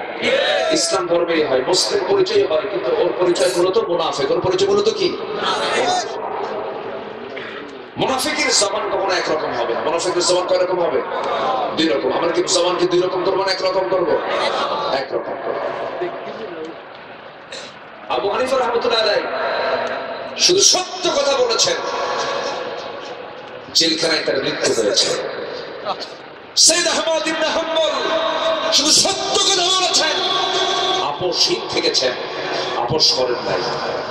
তার গলার ভিতরে পশুর রশি ঢুকায় দিয়ে গোটা শহর তাকে ঘুরিয়ে বেড়ানো হয়েছে, জনগণের সামনে থেকে অবদস্থ করা হয়েছে। শুধু বলা হয়েছে তুমি বলো কোরআন মাখলুক। কোরআন কি মাখলুক? তিনি বলেছেন না, কোরআন কোনো মাখলুক না, কোরআন হলো গায়রে মাখলুক, কোরআন হচ্ছে আল্লাহর বক্তব্য। জোরে বলি আল্লাহু আকবার। তিন ইমামের মৃত্যু হয়েছে জেলখানায়, অত্যাচার জুলুম নির্যাতন করা হয়েছে। আবু হানিফার ইতিহাস কে না জানে? তাকে বলা হলো, আবু হানিফা তুমি কি চাও? তোমাকে আমরা এই দেশের সবচেয়ে বড় বিচারপতির চেয়ারটা তোমাকে দিয়ে দেবো। আবু হানিফা বললেন, তোর মতো জালিম শাসকের অধীনে থেকে এমন বিচারপতির চেয়ার দখল করার ইচ্ছা আমার নাই। সুবহানাল্লাহ বলবেন না? আর আমার দেশে এরকম পদলোভী কিছু আছে না নাই? পদলোভী আছে না নাই? নিজের পথ ধরে রাখার জন্য রাতকে দিন করছো, লম্বা টুপি আর লম্বা দাড়ি আর লম্বা জুব্বা নিয়ে ভাবতেছো আমি জামানার কুতুব, তুমি জামানার জঙ্গল। এরকম কিছু আছে না নাই? আবু হানিফা রাহমাতুল্লাহ আলাইহি, তাকে বলা হলো তুমি কি চাও? তোমাকে সুন্দরী নারী দেব, তোমাকে সম্পত্তি দেব, তোমাকে ক্ষমতা দেব। তিনি বললেন, পৃথিবীর কোনো কিছু দিয়ে আমাকে আকৃষ্ট করতে পারবে না। আমার ভিতরে যে দৌলত আছে, ইমান আছে, ইমানকে আমি বিক্রি করতে পারবো না। জোর করে পিঠ মোড়া দিয়া হাত পা বেঁধে জেলখানায় ঢুকানো হবে, জেলের মধ্যে পৌঁছতে লাগলে খাওয়া বন্ধ, অত্যাচার জুলুম নির্যাতন করা হচ্ছে। সে আবু হানিফা প্রত্যেকটি ওয়াক্তে তিনি পরিপাটি ছিলেন, নতুন নতুন জামা পরে তিনি আল্লাহর সামনে দাঁড়াতেন। প্রত্যেকটি ওয়াক্তে তিনি নতুন জুব্বা পরে নামাজে দাঁড়াতেন। বলা হলো আবু হানিফা এটা কি বিলাসিতা নয়? তিনি বললেন, শোনো, আল্লাহ আমাকে বহু কাপড়ের মালিক বানিয়েছেন, আমি কাপড়ের দোকানদার। এতগুলো কাপড় থাকার পরও আমি নামাজে একটা কাপড় পরে নামাজে দাঁড়াবো কেন? কারণ আমি আল্লাহর সামনে যখন দাঁড়াই, নামাজে দাঁড়ালে মনে হয় আমি আল্লাহর সামনে দাঁড়িয়েছি। নতুন নতুন পোশাক পরলে যেন আল্লাহ যেন আমার পরে বেশি খুশি হয়ে যায়। পরিপাটি হয়ে তিনি নামাজে দাঁড়াতেন। সেই পরিচ্ছন্ন একজন মানুষ আবু হানিফার ভিতর, আবু হানিফার হাত পা বাঁধা হলো, জেলখানায় রাখা হলো। এক কাপড়ে কতক্ষণ তিনি থাকবেন? কষ্ট পাচ্ছেন। কিছুদিন পর তার মাকে ধরে আনা হলো। মাকে তার চোখের সামনে রেখে দিয়া, মার চোখের সামনে সন্তানকে পিটায়, মার কোনো জায়গায় আঘাত লাগে, মা কাঁদেন। সন্তান মনে মনে চিন্তা করে, আহারে বুড়া মা, আমাকে দেখে মার কতটা কষ্ট হচ্ছে। সন্তানও কান্দে, মাও কান্দে। কিছুক্ষণ পর মা বলছে, বাজান রে, তুই আমার চোখের পানি দেখে ভয় পাবি না, তোর চোখের পানি দেখে আমিও ভয় পাচ্ছি না। আমার বাজান শোন, আমার চোখের পানি কিন্তু তোর প্রতি অত্যাচার হচ্ছে এই কারণে নয়, তোর আমার চোখের পানি তুই দেখে ভয় পাবি না। আমার চোখের পানি বের হওয়ার কারণ আমি আল্লাহকে বলতেছি, আল্লাহ আমার আবু হানিফাকে তুমি ধৈর্য ধরার তৌফিক দিয়ে দাও। আমার আবু হানিফা যেন এই অত্যাচার সহ্য করতে করতে যেন দুনিয়া থেকে বিদায় হয়ে যায়, আর আমি যেন শহীদের মাহর গৌরব অর্জন করে যেন আমি আল্লাহর সামনে যেন দাঁড়াতে পারি। আস্তে করে সুবহানাল্লাহ। যেমন মা তেমন সন্তান, যেমন মা তেমন তার সন্তান। চোখের সামনে তিনি মৃত্যুর করে ঝুলিয়ে পড়লেন। বিষ প্রয়োগে তাকে দুনিয়া থেকে বিদায় করে দেওয়া হলো। এক নম্বর ইমাম আযম আবু হানিফা রাহমাতুল্লাহ আলাইহি দুনিয়া থেকে বিদায় করে দেওয়া হলো। এই ভারত উপমহাদেশের একজন শ্রেষ্ঠ মুজাদ্দিদ, মুজাদ্দিদ আল-ফিসানি রাহমাতুল্লাহ আলাইহি। এই মুজাদ্দিদ আল-ফিসানি ছিলেন একজন চরম সাহসী একজন মুজাহিদ ছিলেন। বাতিলকে তিনি কখনো তোয়াক্কা করতেন না। মোগল সম্রাট আকবর সে দিন ইলাহি যখন জারি করলো, লা ইলাহা ইল্লাল্লাহ আকবরু খলিফাতুল্লাহ নাউযুবিল্লাহ, এই জাতীয় যখন তন্ত্র মন্ত্র ঢুকায় দিয়ে যখন শিরকের মধ্যে মানুষকে নিয়ে যাওয়া হলো, সেই সময় সিংহের মতো গর্জন দিয়েছেন মুজাদ্দিদ আল-ফিসানি রাহমাতুল্লাহ আলাইহি। সেই গর্জনকে থামিয়ে দেওয়ার জন্য তাকেও গ্রেফতার করা হলো, জেলখানায় রাখা হলো। জেলখানায় রেখে লাভ কি? আগুনে ফু দিলে আগুন তো নেবে, আবার আগুন তো দ্বিগুণ দ্বিগুণ জ্বলে ওঠে। মুজাদ্দিদ আল-ফিসানিকে যখন জেলখানার মধ্যে রাখা হলো, দেখা গেল জেলখানার সমস্ত কয়েদিরা সব তার হাতে মুরিদ হয়ে সবগুলো আল্লাহওয়ালা হয়ে গেল। এখন মুজাদ্দিদ আল-ফিসানির অবস্থা দেখি চিন্তা করলো, তাকে তো লোকজনের মাঝে রাখা যাবে না, আল-ফিসানিকে কি করতে হবে? নির্বাসন দেওয়া হলো, একাকে এক জায়গায় রাখা হলো, খাওয়া দাওয়া বন্ধ করে দেওয়া হলো, তাকে দুনিয়া থেকে বিদায় করে দেওয়া হবে এমন একটা মাস্টার প্ল্যান করা হলো। গোটা দেশের জনগণকে সামনে এনে একটা সিংহকে সামনে নিয়ে আসা হলো, সিংহের খাঁচা সহ সিংহকে সামনে নিয়ে আসা হলো। সিংহকে সামনে এনে খাঁচার ভিতরে সিংহ আছে, লক্ষ লক্ষ জনতার সামনে সবাই বলতেছে, দেখো এত বড় আল্লাহ বলা মানুষ দেখি তো সিংহের কামড় থেকে সে বাঁচে কেমনে। এই একটা চ্যালেঞ্জ স্বরূপ যখন তাকে সেই সিংহের খাঁচার মধ্যে যখন তুলে দিয়েছে, সিংহের বৈশিষ্ট্য সে তো কামড়াবে মানুষকে, সে তো মাংসাশী, সে তো হিংস্র প্রাণীর নাম। এই সিংহের খাঁচার মধ্যে যখন মুজাদ্দেদকে যখন তুলে দেওয়া হলো, ওই সিংহকে 10 দিন না খায় রেখেছে। কয়দিন? 10 দিন না খেয়ে রেখেছে। না খাওয়া সিংহ মুজাদ্দেদ আল-ফিসানিকে দেখে পায়ের দিকে একটা চাটুন মেরে দিয়া চেহারার দিকে কিছুক্ষণ সময় দেখার পর আস্তে করে পাশে বসে গেছে। আল-ফিসানি সিজদার মধ্যে চোখের পানি ফেলে ফেলে কান্দে। হিংস্র সিংহ তার পাশে বসে বসে পাহারা দেয়। আমার ভাইয়েরা, আমার বন্ধুগণ, মিশরের কারাগারে সৈয়দ কুতুব শহীদকে রাখা হলো। সৈয়দ কুতুব শহীদকে রাখার পর যখন তার বিরুদ্ধে যখন ফাঁসির অর্ডার হয়ে গেছে, তিনি আলহামদুলিল্লাহ বলে ফেললেন। কারণ ঈমান আনলে পরে সত্যবাদীর কাতারে থাকতে গেলে এমন জুলুম নির্যাতন আছে না নাই? আসতে বলবেন না, আছে না নাই? আছে। সৈয়দ কুতুব শহীদকে ধরা হলো, জেলখানার মধ্যে আটকে রাখা হলো। কিন্তু জেলখানা তার জন্য বরকতময় হয়ে গেল। তার জেলখানায় থাকার কারণে গোটা বিশ্ববাসী পেল তার লিখিত সিরারিল কোরআন। 30 পারা কোরআনের তাফসীর তিনি জেলখানার মধ্যে বসে বসে লিখেছেন। সুবহানাল্লাহ। ফাঁসির অর্ডার যখন হয়ে গেল, মুস্কি মুস্কি হাসি মারে। ঘরের মধ্যে ছেলে তাকে রাখা হলো, কর্তব্যরত অফিস কর্মকর্তা করলো কি, একটা শিকারী কুকুর, একটা ডগ স্কোয়াড তার ঘরের মধ্যে পাঠালো, তাকে যেন কামড়ায় যেন রক্তাক্ত করে দেয়। ডগ স্কোয়াড যখন পাঠানো হলো, ঘরের মধ্যে কুকুর ঢুকলো। 10 মিনিট পরে একজন অফিসারকে ডাক দিয়ে বলতেছে, ওই ঘরের মধ্যে ঢুকে দেখতো এই কুকুরটা ওই কুকুরের সঙ্গে কি আচরণ করে। একজন বিশেষ শ্রেষ্ঠ আলেমকে কুকুর বলে সম্বোধন করা হলো। সৈয়দ কুতুব শহীদের ঘরে যে কুকুরটা পাঠানো হয়েছে, অফিসার যে দেখে কুকুর পাশে বসে আছে, সৈয়দ কুতুব সিজদায় পড়ে পড়ে আল্লাহর দরবারে কান্নাকাটি করতেছে। জোরে বলে সুবহানাল্লাহ, আরো জোরে বলে সুবহানাল্লাহ। আমার ভাইয়েরা, হতাশা নিয়ে আসা যাবে না, টেনশন করা যাবে না। ঈমান যদি আমরা এনে থাকি, তাকওয়া যদি আমরা অবলম্বন করে থাকি, জুলুম নির্যাতন নিপীড়ন আসবে, এমনকি শহীদের পথ যদি চলে আসে, শহীদ হয়ে যাব, কিন্তু বাতিল শক্তির কাছে মাথা নত না হয় একজন প্রকৃত মুসলমানের কাজ। ঠিক কি না? কুতিলা আসহাবুল উখদুদ আন-নারি যাতিল ওয়াকুদ। এমন তো সময় চলে গেছে, রাসূলকে বোঝানো হলো, ইয়া রাসূলুল্লাহ, আপনি হতাশ হবেন না, নিরাশ হবেন না। আপনার আগের যুগে কত মানুষকে কত অত্যাচার করে দুনিয়া থেকে বিদায় করে দিয়েছে। শহরের মোড়ে মোড়ে আগুনের কুণ্ডলী সাজায় নিয়ে, আগুনের গর্ত সাজায় নিয়ে, সে আগুনের গর্তের মধ্যে ইমানদারকে ফেলে দেওয়া হয়েছে, তবুও তারা ইসলাম থেকে একচুল পরিমাণ নড়েন নাই। ওয়ামা নাকামু মিনহুম ইল্লা আইয়ুমিনু বিল্লাহিল আজিজিল হামিদ। জোরে বলুন আল্লাহু আকবার। একজন ছোট্ট বাচ্চার কথা মনে হয়ে গেল, বাদশা জুনাওয়াজ। সে এক দেশের বাদশা ছিল। বাদশা জুনাওয়াজ সে কি করলো, এক শিশুকে জাদুর শিক্ষা শেখানোর জন্য তাকে নির্বাচন করলো। সেই ছেলেটা করলো কি, জাদুবিদ্যা শেখার জন্য সে যাইতে নিয়ে এক আল্লাহওয়ালার সঙ্গে তার সম্পর্ক হয়ে গেল। সে আল্লাহওয়ালার সঙ্গে সম্পর্ক করে কালিমা পড়ে মুসলমান হয়ে গেল। এমন বরকত আল্লাহ পাক তার কালিমার মধ্যে দিলেন, আল্লাহ রাব্বুল আলামিন তাকে অত্যন্ত সুন্দর করে কবুল করে নিলেন।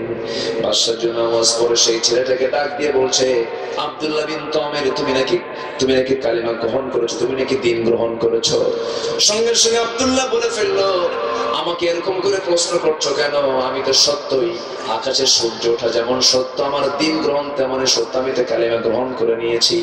বাদশাহ জুনাওয়াজ বলতেছে, আব্দুল্লাহ তুই কি জানিস এর পরিণাম কি হতে পারে? তোকে দুনিয়া থেকে বিদায় করে দেব।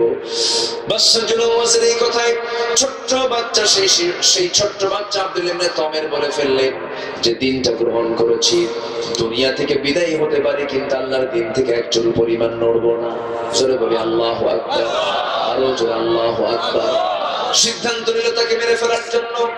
প্রথম পদক্ষেপ ব্যর্থ, দ্বিতীয় পদক্ষেপ ব্যর্থ, তৃতীয় পদক্ষেপও গিয়ে ব্যর্থ হয়ে গেল। কেমন করে? প্রথম পদক্ষেপ বলল, এই সমস্ত সৈন্যদেরকে ডাক দিয়ে বলল, এই শিশুটাকে আব্দুল্লাহ বিন তমেরকে তোমরা ধরে নিয়ে সমুদ্রের মাঝখানে তোমরা তাকে নদীতে চলে তাকে ফেলে দাও, ফেলে দিয়ে আসো, মরে যাবে।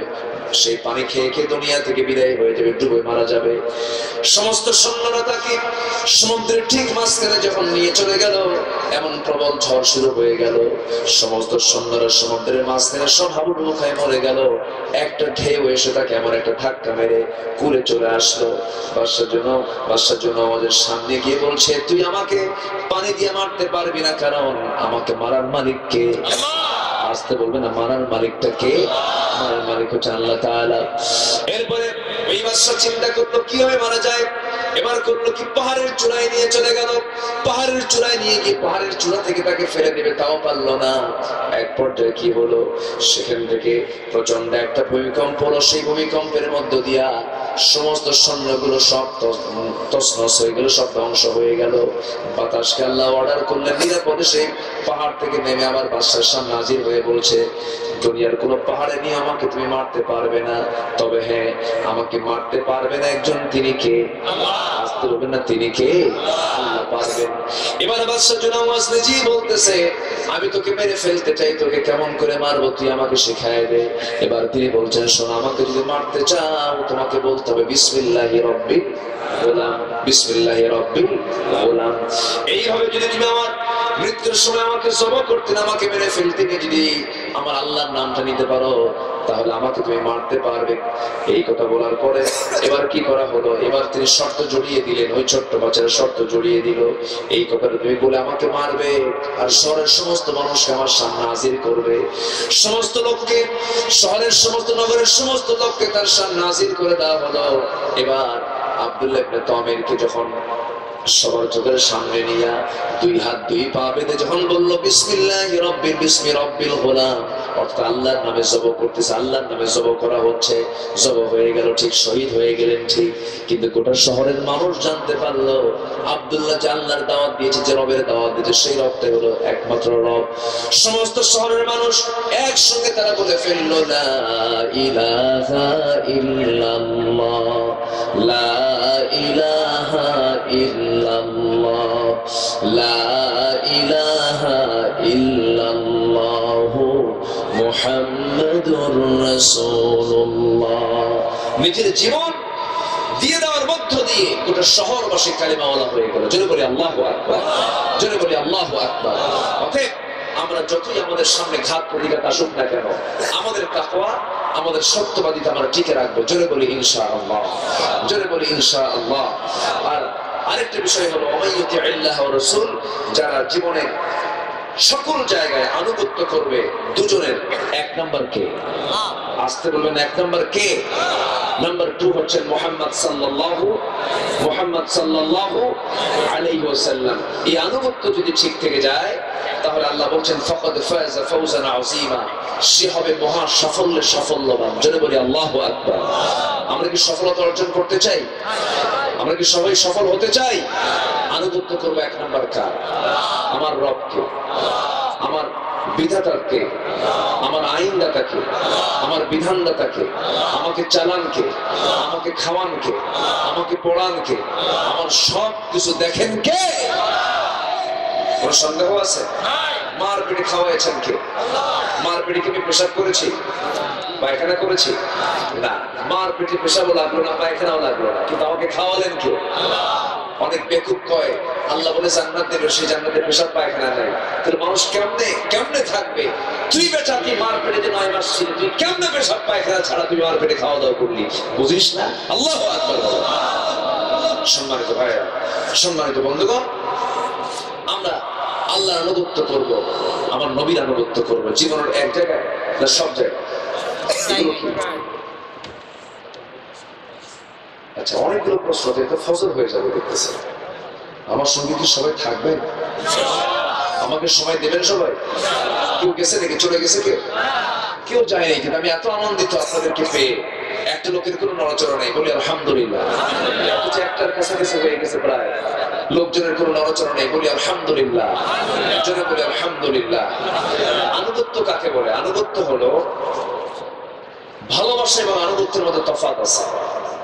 এটা তাকেই বলে যে বিনা শর্তে, বিনা যুক্তিতে, শুধু দলিলকে সামনে রেখে যে কারো আনুগত্য করে, এটাই হচ্ছে এটা। আমরা আল্লাহকে বিশ্বাস করি, আমরা আল্লাহর আনুগত্য করি, কোনো যুক্তি দেই, কোনো তর্ক করা যাবে না। বিনা যুক্তিতে, বিনা তর্কে আল্লাহর বিধানকে মেনে নেওয়াই হচ্ছে আনুগত্য। রাসূলকে জীবনের সকল জায়গায় মানতে হবে, এক জায়গায় না সব জায়গায়। নামাজে বলেন, নামাজে রাসূলকে দরকার আছে না নাই? রাসূল যেমন করে নামাজ পড়েন, সাল্লু কামা রাআইতুমুনি উসাল্লি, তুমি ওইরকম করে নামাজ পড়ো যেমন করে আমি রাসূল নামাজ পড়ি। তুমি তেমন করে দল করো যেমন করে আমি রাসূল দল করি। এখানে প্যাঁচ আছে না নাই? আস্তে করে, এখানে প্যাঁচ আছে না নাই? তুমি তেমন করে নামাজ পড়ো যেমন করে আমি নামাজ পড়ি, তেমন তুমি তেমন করেই দল করো যেমন করে আমি রাসূল দল করি। আমার রাসূলের দলের নাম কি? আরো জোরে, আরো জোরে। সেই ইসলাম ছাড়া আরো দল আমার দেশে আছে না নাই? সেই দল ঠিকই করে আবার হজ করে আসে, আসে না? এরকম আছে না নাই? আপনি ইসলামী দল না করে আপনি হজ করবেন, আপনি নামাজ পড়বেন, আপনি রোজা রাখবেন, আপনার দল যদি ইসলামী দল না হয়, আপনার কোন ইবাদত আল্লাহর দরবারে মঞ্জুর হবে না। এটা আমার ফতোয়া না, কার ফতোয়া? আসতে বলবেন না, কার ফতোয়া? আল্লাহর ফতোয়া। এই দেশে যত ইসলামী দল আছে, আপনি যে ইসলামী দল করুন, আমি আপনাকে বলবো না আপনাকে এই দলে করতে হবে। তবে একটা বিষয় জেনে রাখা ভালো, সবচেয়ে উত্তম দল কোনটা যদি আপনি যাচাই বাছাই করতে চান, তাহলে একটা জিনিস বুঝতে হবে, আমি বাতিলকে না চিনলেও কিন্তু বাতিল আমাকে ঠিকই চেনে।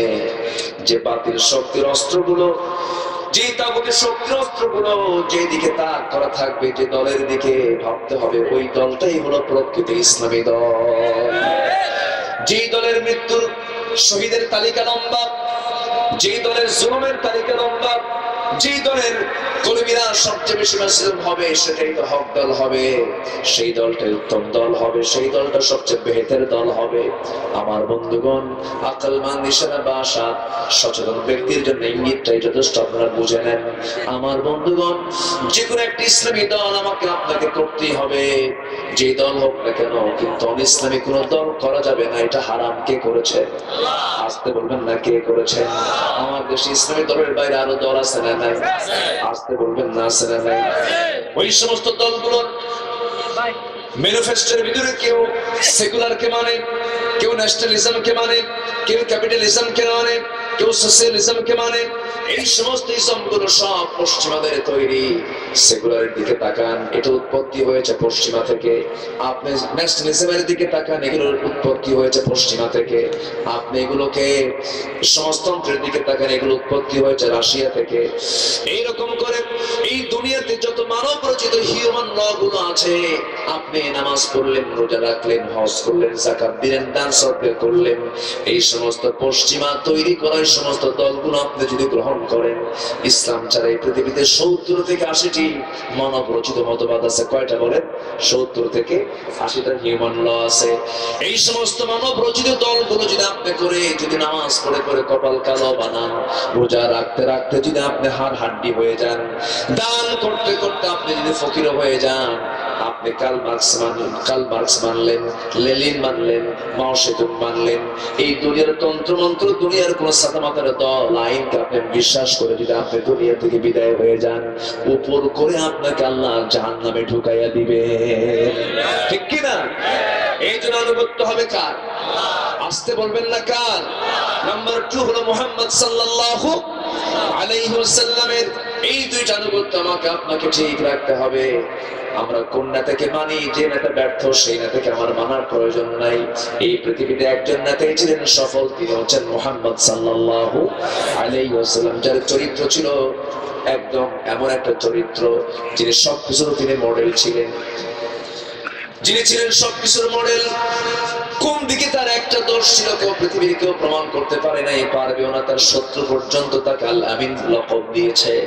যুদ্ধের ময়দানে আবু জেহেল গিয়ে বলে, আল্লাহর আবু জেহেল গিয়ে বলে, এই আকাশের নিচে, এই জমিনের নিচে মুহাম্মাদের চাইতে সত্যবাদী মানুষ পৃথিবীতে আমি আর দ্বিতীয়টা দেখি নাই, ভালো মানুষ আর পৃথিবীতে দেখি নাই। শত্রু পর্যন্ত আমার নবীর চারিত্রিক কোনো দোষ দিতে পারে নাই।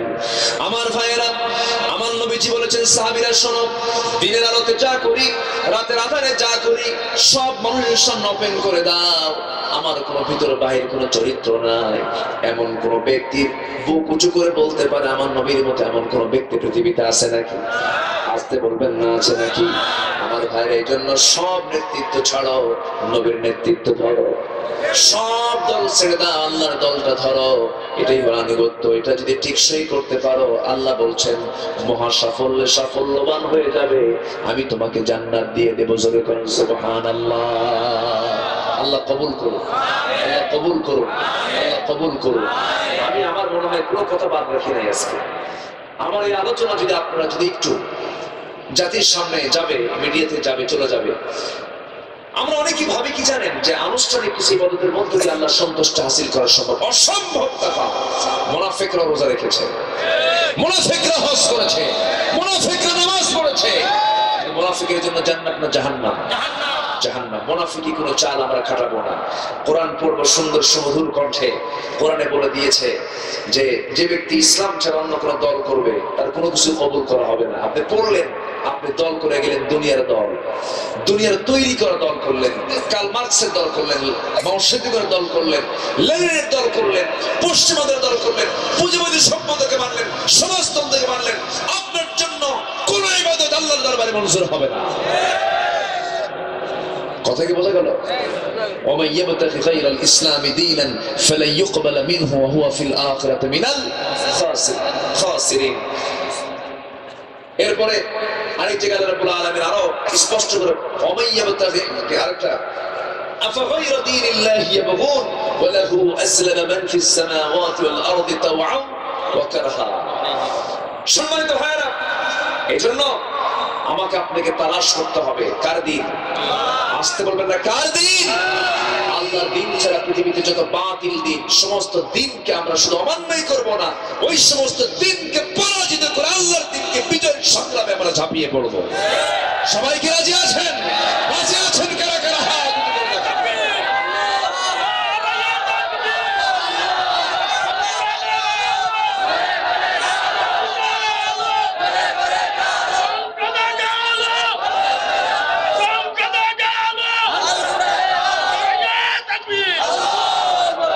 অনেকে বলে যে প্রেসিডেন্ট বিশ্ব রাজনীতির দিকে তাকিয়ে বিশ্ব রাজনীতি বুঝে আমাকে আপনাকে রাজনীতি করতে হবে, এরকম করে বোঝায় না?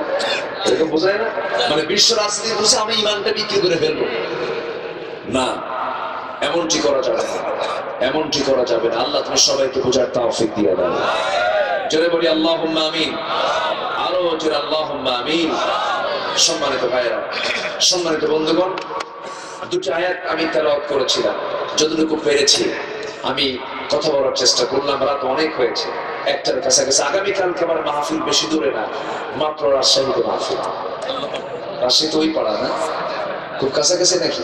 তাও দিনের বেলা মাহফিল। আগামীকাল বা জোহর সেখানে মাহফিল আছে। তো আমি সব দিকে বিবেচনা করে যতটুকু কথা হলো, ভয় পাওয়ার কিছু নাই। গাড়ির চাকা বাস ছুটে যদি এরকম দৌড় মারেন তাহলে সামনে চলবেন কেমন? ও কিছু না, ওগুলো কিছু না। আমরা হতাশ হবো না, আমরা ভয় পাবো না। আমরা ভয় পাবো কাকে? তবে হ্যাঁ, মানুষ একটা শব্দ পেলে তো একটু আতঙ্কিত হয়, এটা মানুষের নেচার, এটা মানুষের কি নেচার। কিন্তু মুহূর্তের মধ্যে আমরা আবার শক্ত হয়ে যাব। ইমানদার কোনো কিছুকে আতঙ্কিত মনে করবে না। আসুন আমরা আর সময় ক্ষেপণ না, আমরা দোয়ার দিকে যাব। তার আগে কিছু কথা আছে। আচ্ছা, আমরা সবাই নামাজ পড়ি তো নাকি? আমার কাছে আবার মুসলমানকে নামাজের কথা বলতে হয়, মুসলমানকে কিসের কথা বলতে হয়? নামাজের কথা বলতে হয়। সবাই নামাজ পড়ি তো নাকি? শুক্রবারে পড়লে হবে ব্যাস। আর রমজান সামনে আসতেছে, দাড়ি ছুঁয়ে দিন, আবার ঈদের একদিন আগে কেটে ফেললে হয়ে যাবে, এরকম কিছু নাকি? এরকম আছে? এগুলো করা যাবে না। আমার এগুলো রেডিমেড মার্কা, এগুলো মুসলমান হয়ে লাভ নেই। এরকম আছে না নাই বলেন তো? এগুলো করা যাবে, আমরা সলিড হয়ে যাবো। জোরে বলি ইনশাআল্লাহ, জোরে বলি ইনশাআল্লাহ। সবার বাড়িতে মা বোন আছে না নাই?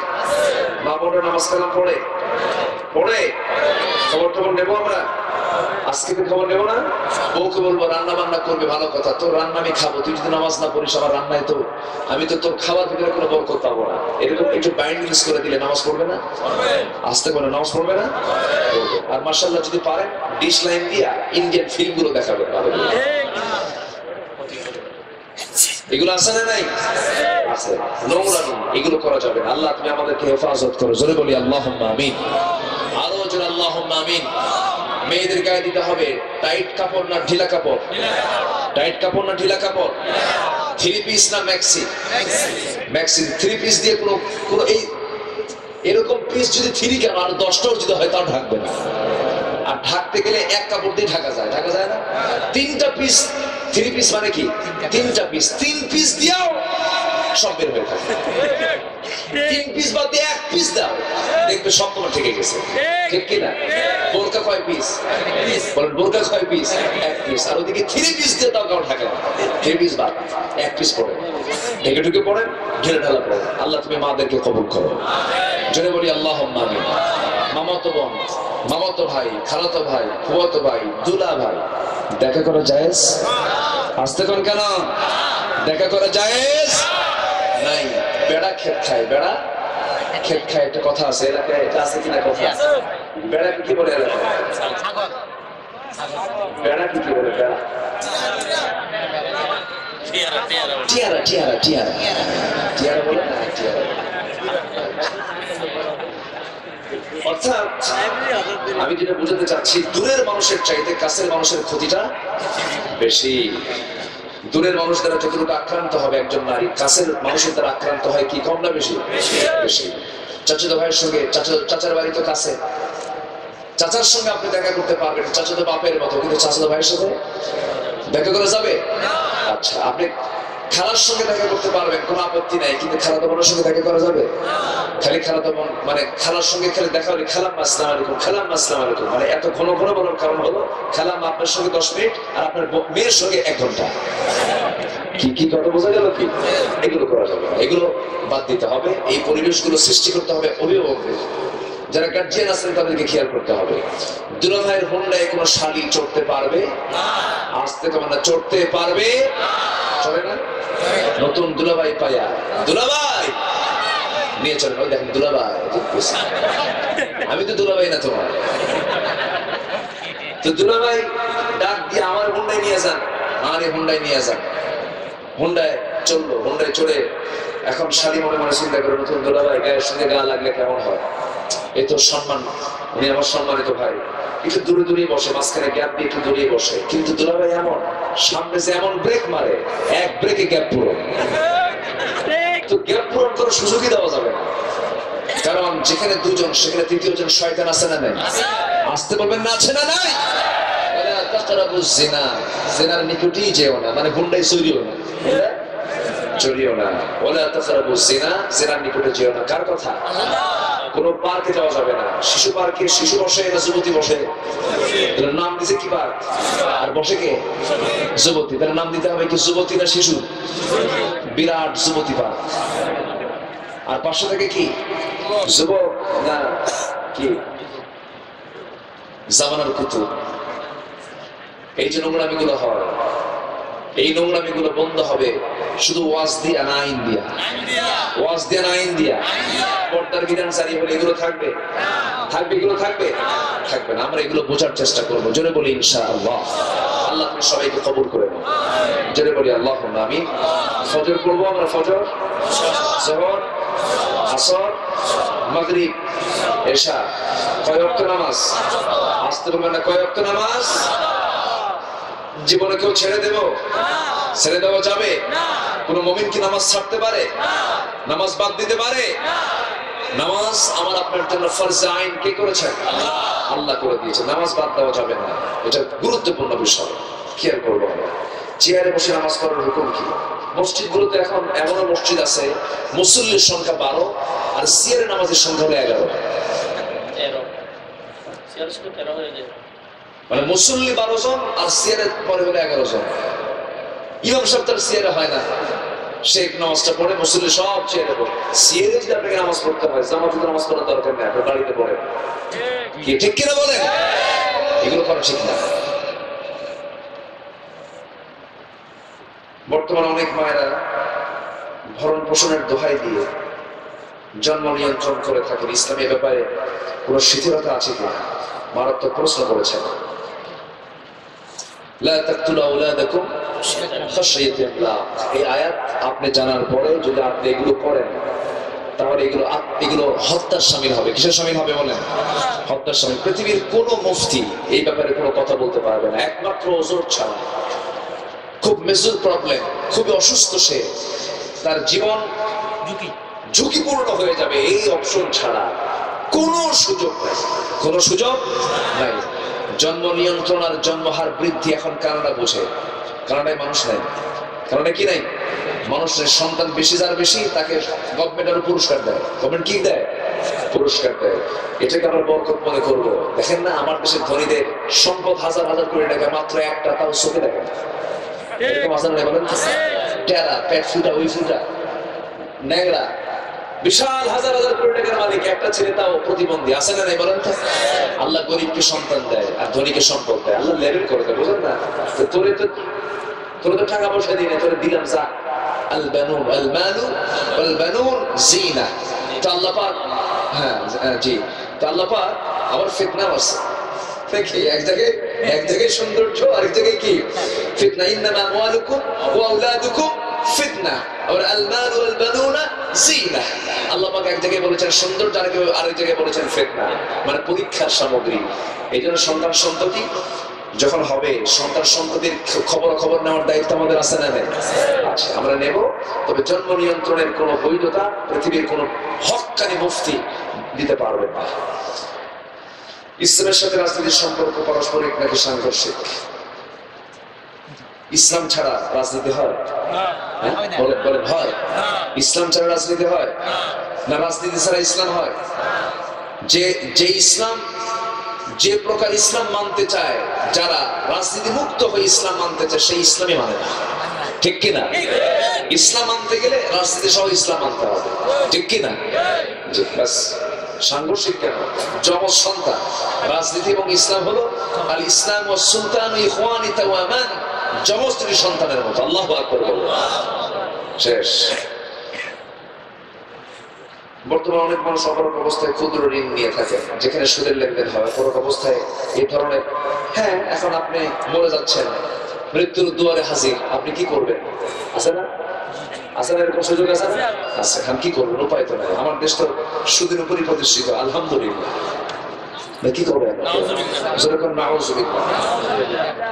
মিলাদ পড়ার ব্যাপারে বর্তমানে অনেক ফতোয়া দিয়ে, যা নিয়ে সাধারণ মানুষের মধ্যে বিভ্রান্তি সৃষ্টি হয়। মিলাদের ব্যাপারে ইসলামের হুকুম কি? আপনি দরুদ পড়বেন, সমস্যা নেই। দরুদ কেউ দাঁড়ায় পড়ুক, বসে পড়ুক, শুয়ে পড়ুক, কোনো সমস্যা নেই। এগুলো নিয়ে আমরা মাতামাতি করি না, আমরা এগুলো নিয়ে কোনো গন্ডগোল আমরা করতে যাবো না। কেউ দাঁড়ায় পড়ুক, কেউ বসে পড়ুক।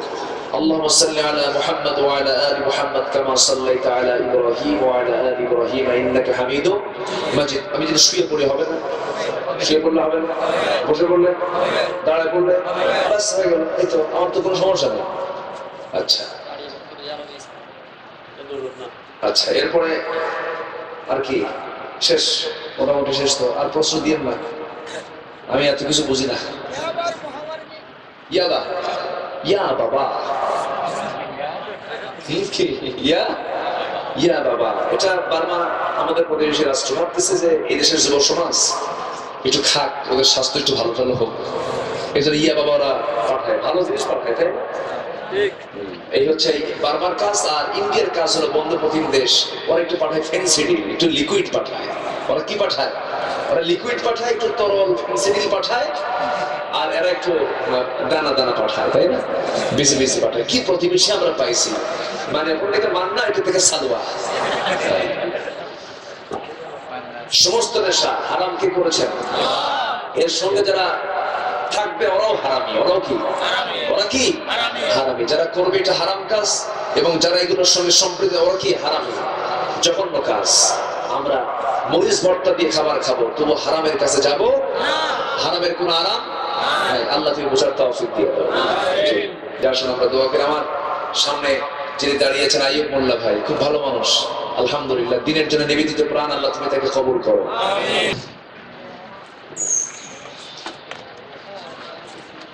اللهم آمين.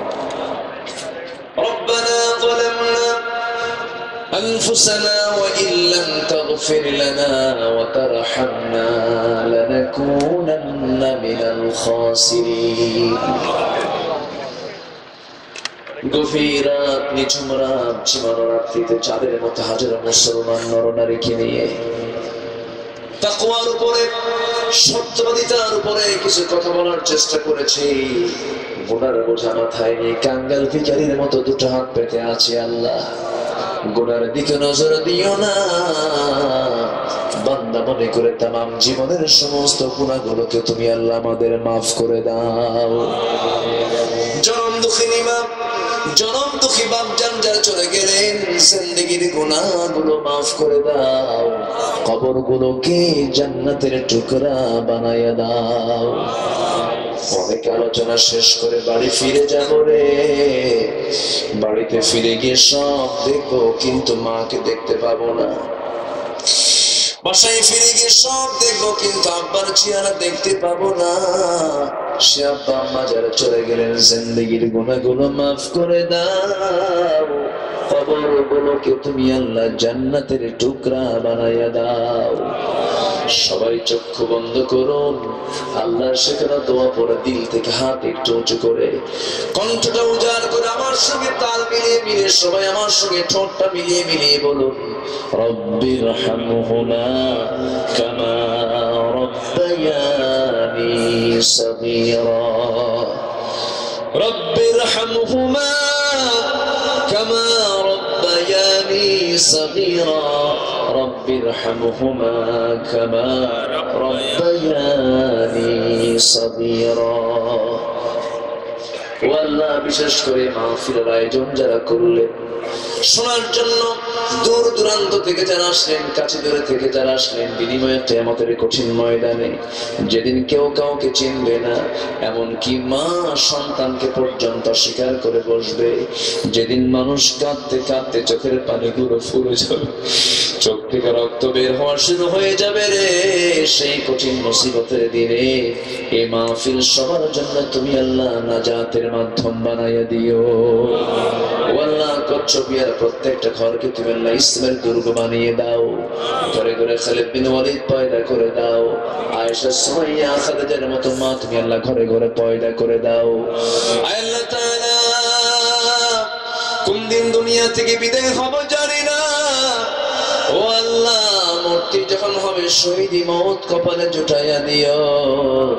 ও আল্লাহ, তোমার দরবারে ফরিয়াদ করি, মুসলমানরা মার খেতে খেতে শেষ হয়ে গেল। আজকে মুসলিম উম্মার পায়ের তলে মাটি নাই। ওই ফিলিস্তিন, ওই কাশ্মীর, ওই সিরিয়া, ওই ইয়েমেন, কত মুসলমানরা মারা গেল। আল্লাহ, তোমার গায়েবী মদদ নাজিল করো। মুসলিম উম্মার জন্য আবু বকরের মতো, ওমরের মতো নেতা তুমি আল্লাহ বর্তমান দুনিয়াতে পাঠানোর ব্যবস্থা করে দাও। আয় আল্লাহ তাআলা, এই পৃথিবীতে আসার তো সিরিয়াল ছিল, যাওয়ার তো কোনো সিরিয়াল নাই। কোন দিন মরবো জানি না। চোখের সামনে কত লাশ হয়ে সবাই কবরে চলে যাচ্ছে। আমিও তো একই ট্রেনের প্যাসেঞ্জার, বগিটা ভিন্ন, কেউ আগে যাচ্ছে, কেউ পরে যাচ্ছে, কে পরে যাবে। আল্লাহ মেহেরবানি করে এমন ভাবে নিও না, যেই যাবে ভাবে নিলে পরে তোমার কাছে আমরা আটকা পড়ে যাব। আল্লাহ, একদিন মরে যাব, মরার সঙ্গে সঙ্গে আমার নাম লাশ হয়ে যাবে। আল্লাহ, আমার নামটা নাম থাকবে না, পদবি থাকবে না। বলবে লাশটাকে ঘর থেকে বের করো, লাশটাকে গোসল করাও, লাশটাকে জানাজা দিয়ে দাও, লাশটাকে কাফনের কাপড় পরাইয়া দাও। সন্তান কাঁদবে, পরিবার পরিজন কাঁদবে রে। জীবনের শেষ জানাজা গোসল হয়ে যাবে, আমার লাশটা টেনে টেনে কবরের দিকে নামাবে, কবরে শোয়ায় দেবে, বাঁশ চাপা দেবে, মাটি চাপা দেবে। 3 দিন পর মাথার চুলগুলো খসতে খসতে থাকবে। 7 দিনের মাথায় পেটের নাড়ি ভুঁড়িগুলো সব চোখ মুখ কান নাক দিয়ে বের হয়ে যাবে। এই যত্নে গড়া দেহ 2 মাসের মধ্যে হাড় হাড্ডি ছাড়া কিছুই খুঁজে পাওয়া যাবে না। সেই অন্তিম মুহূর্ত যখন চলে আসবে, জবানে জারি করে দিও লা ইলাহা ইল্লাল্লাহু মুহাম্মাদুর রাসূলুল্লাহ।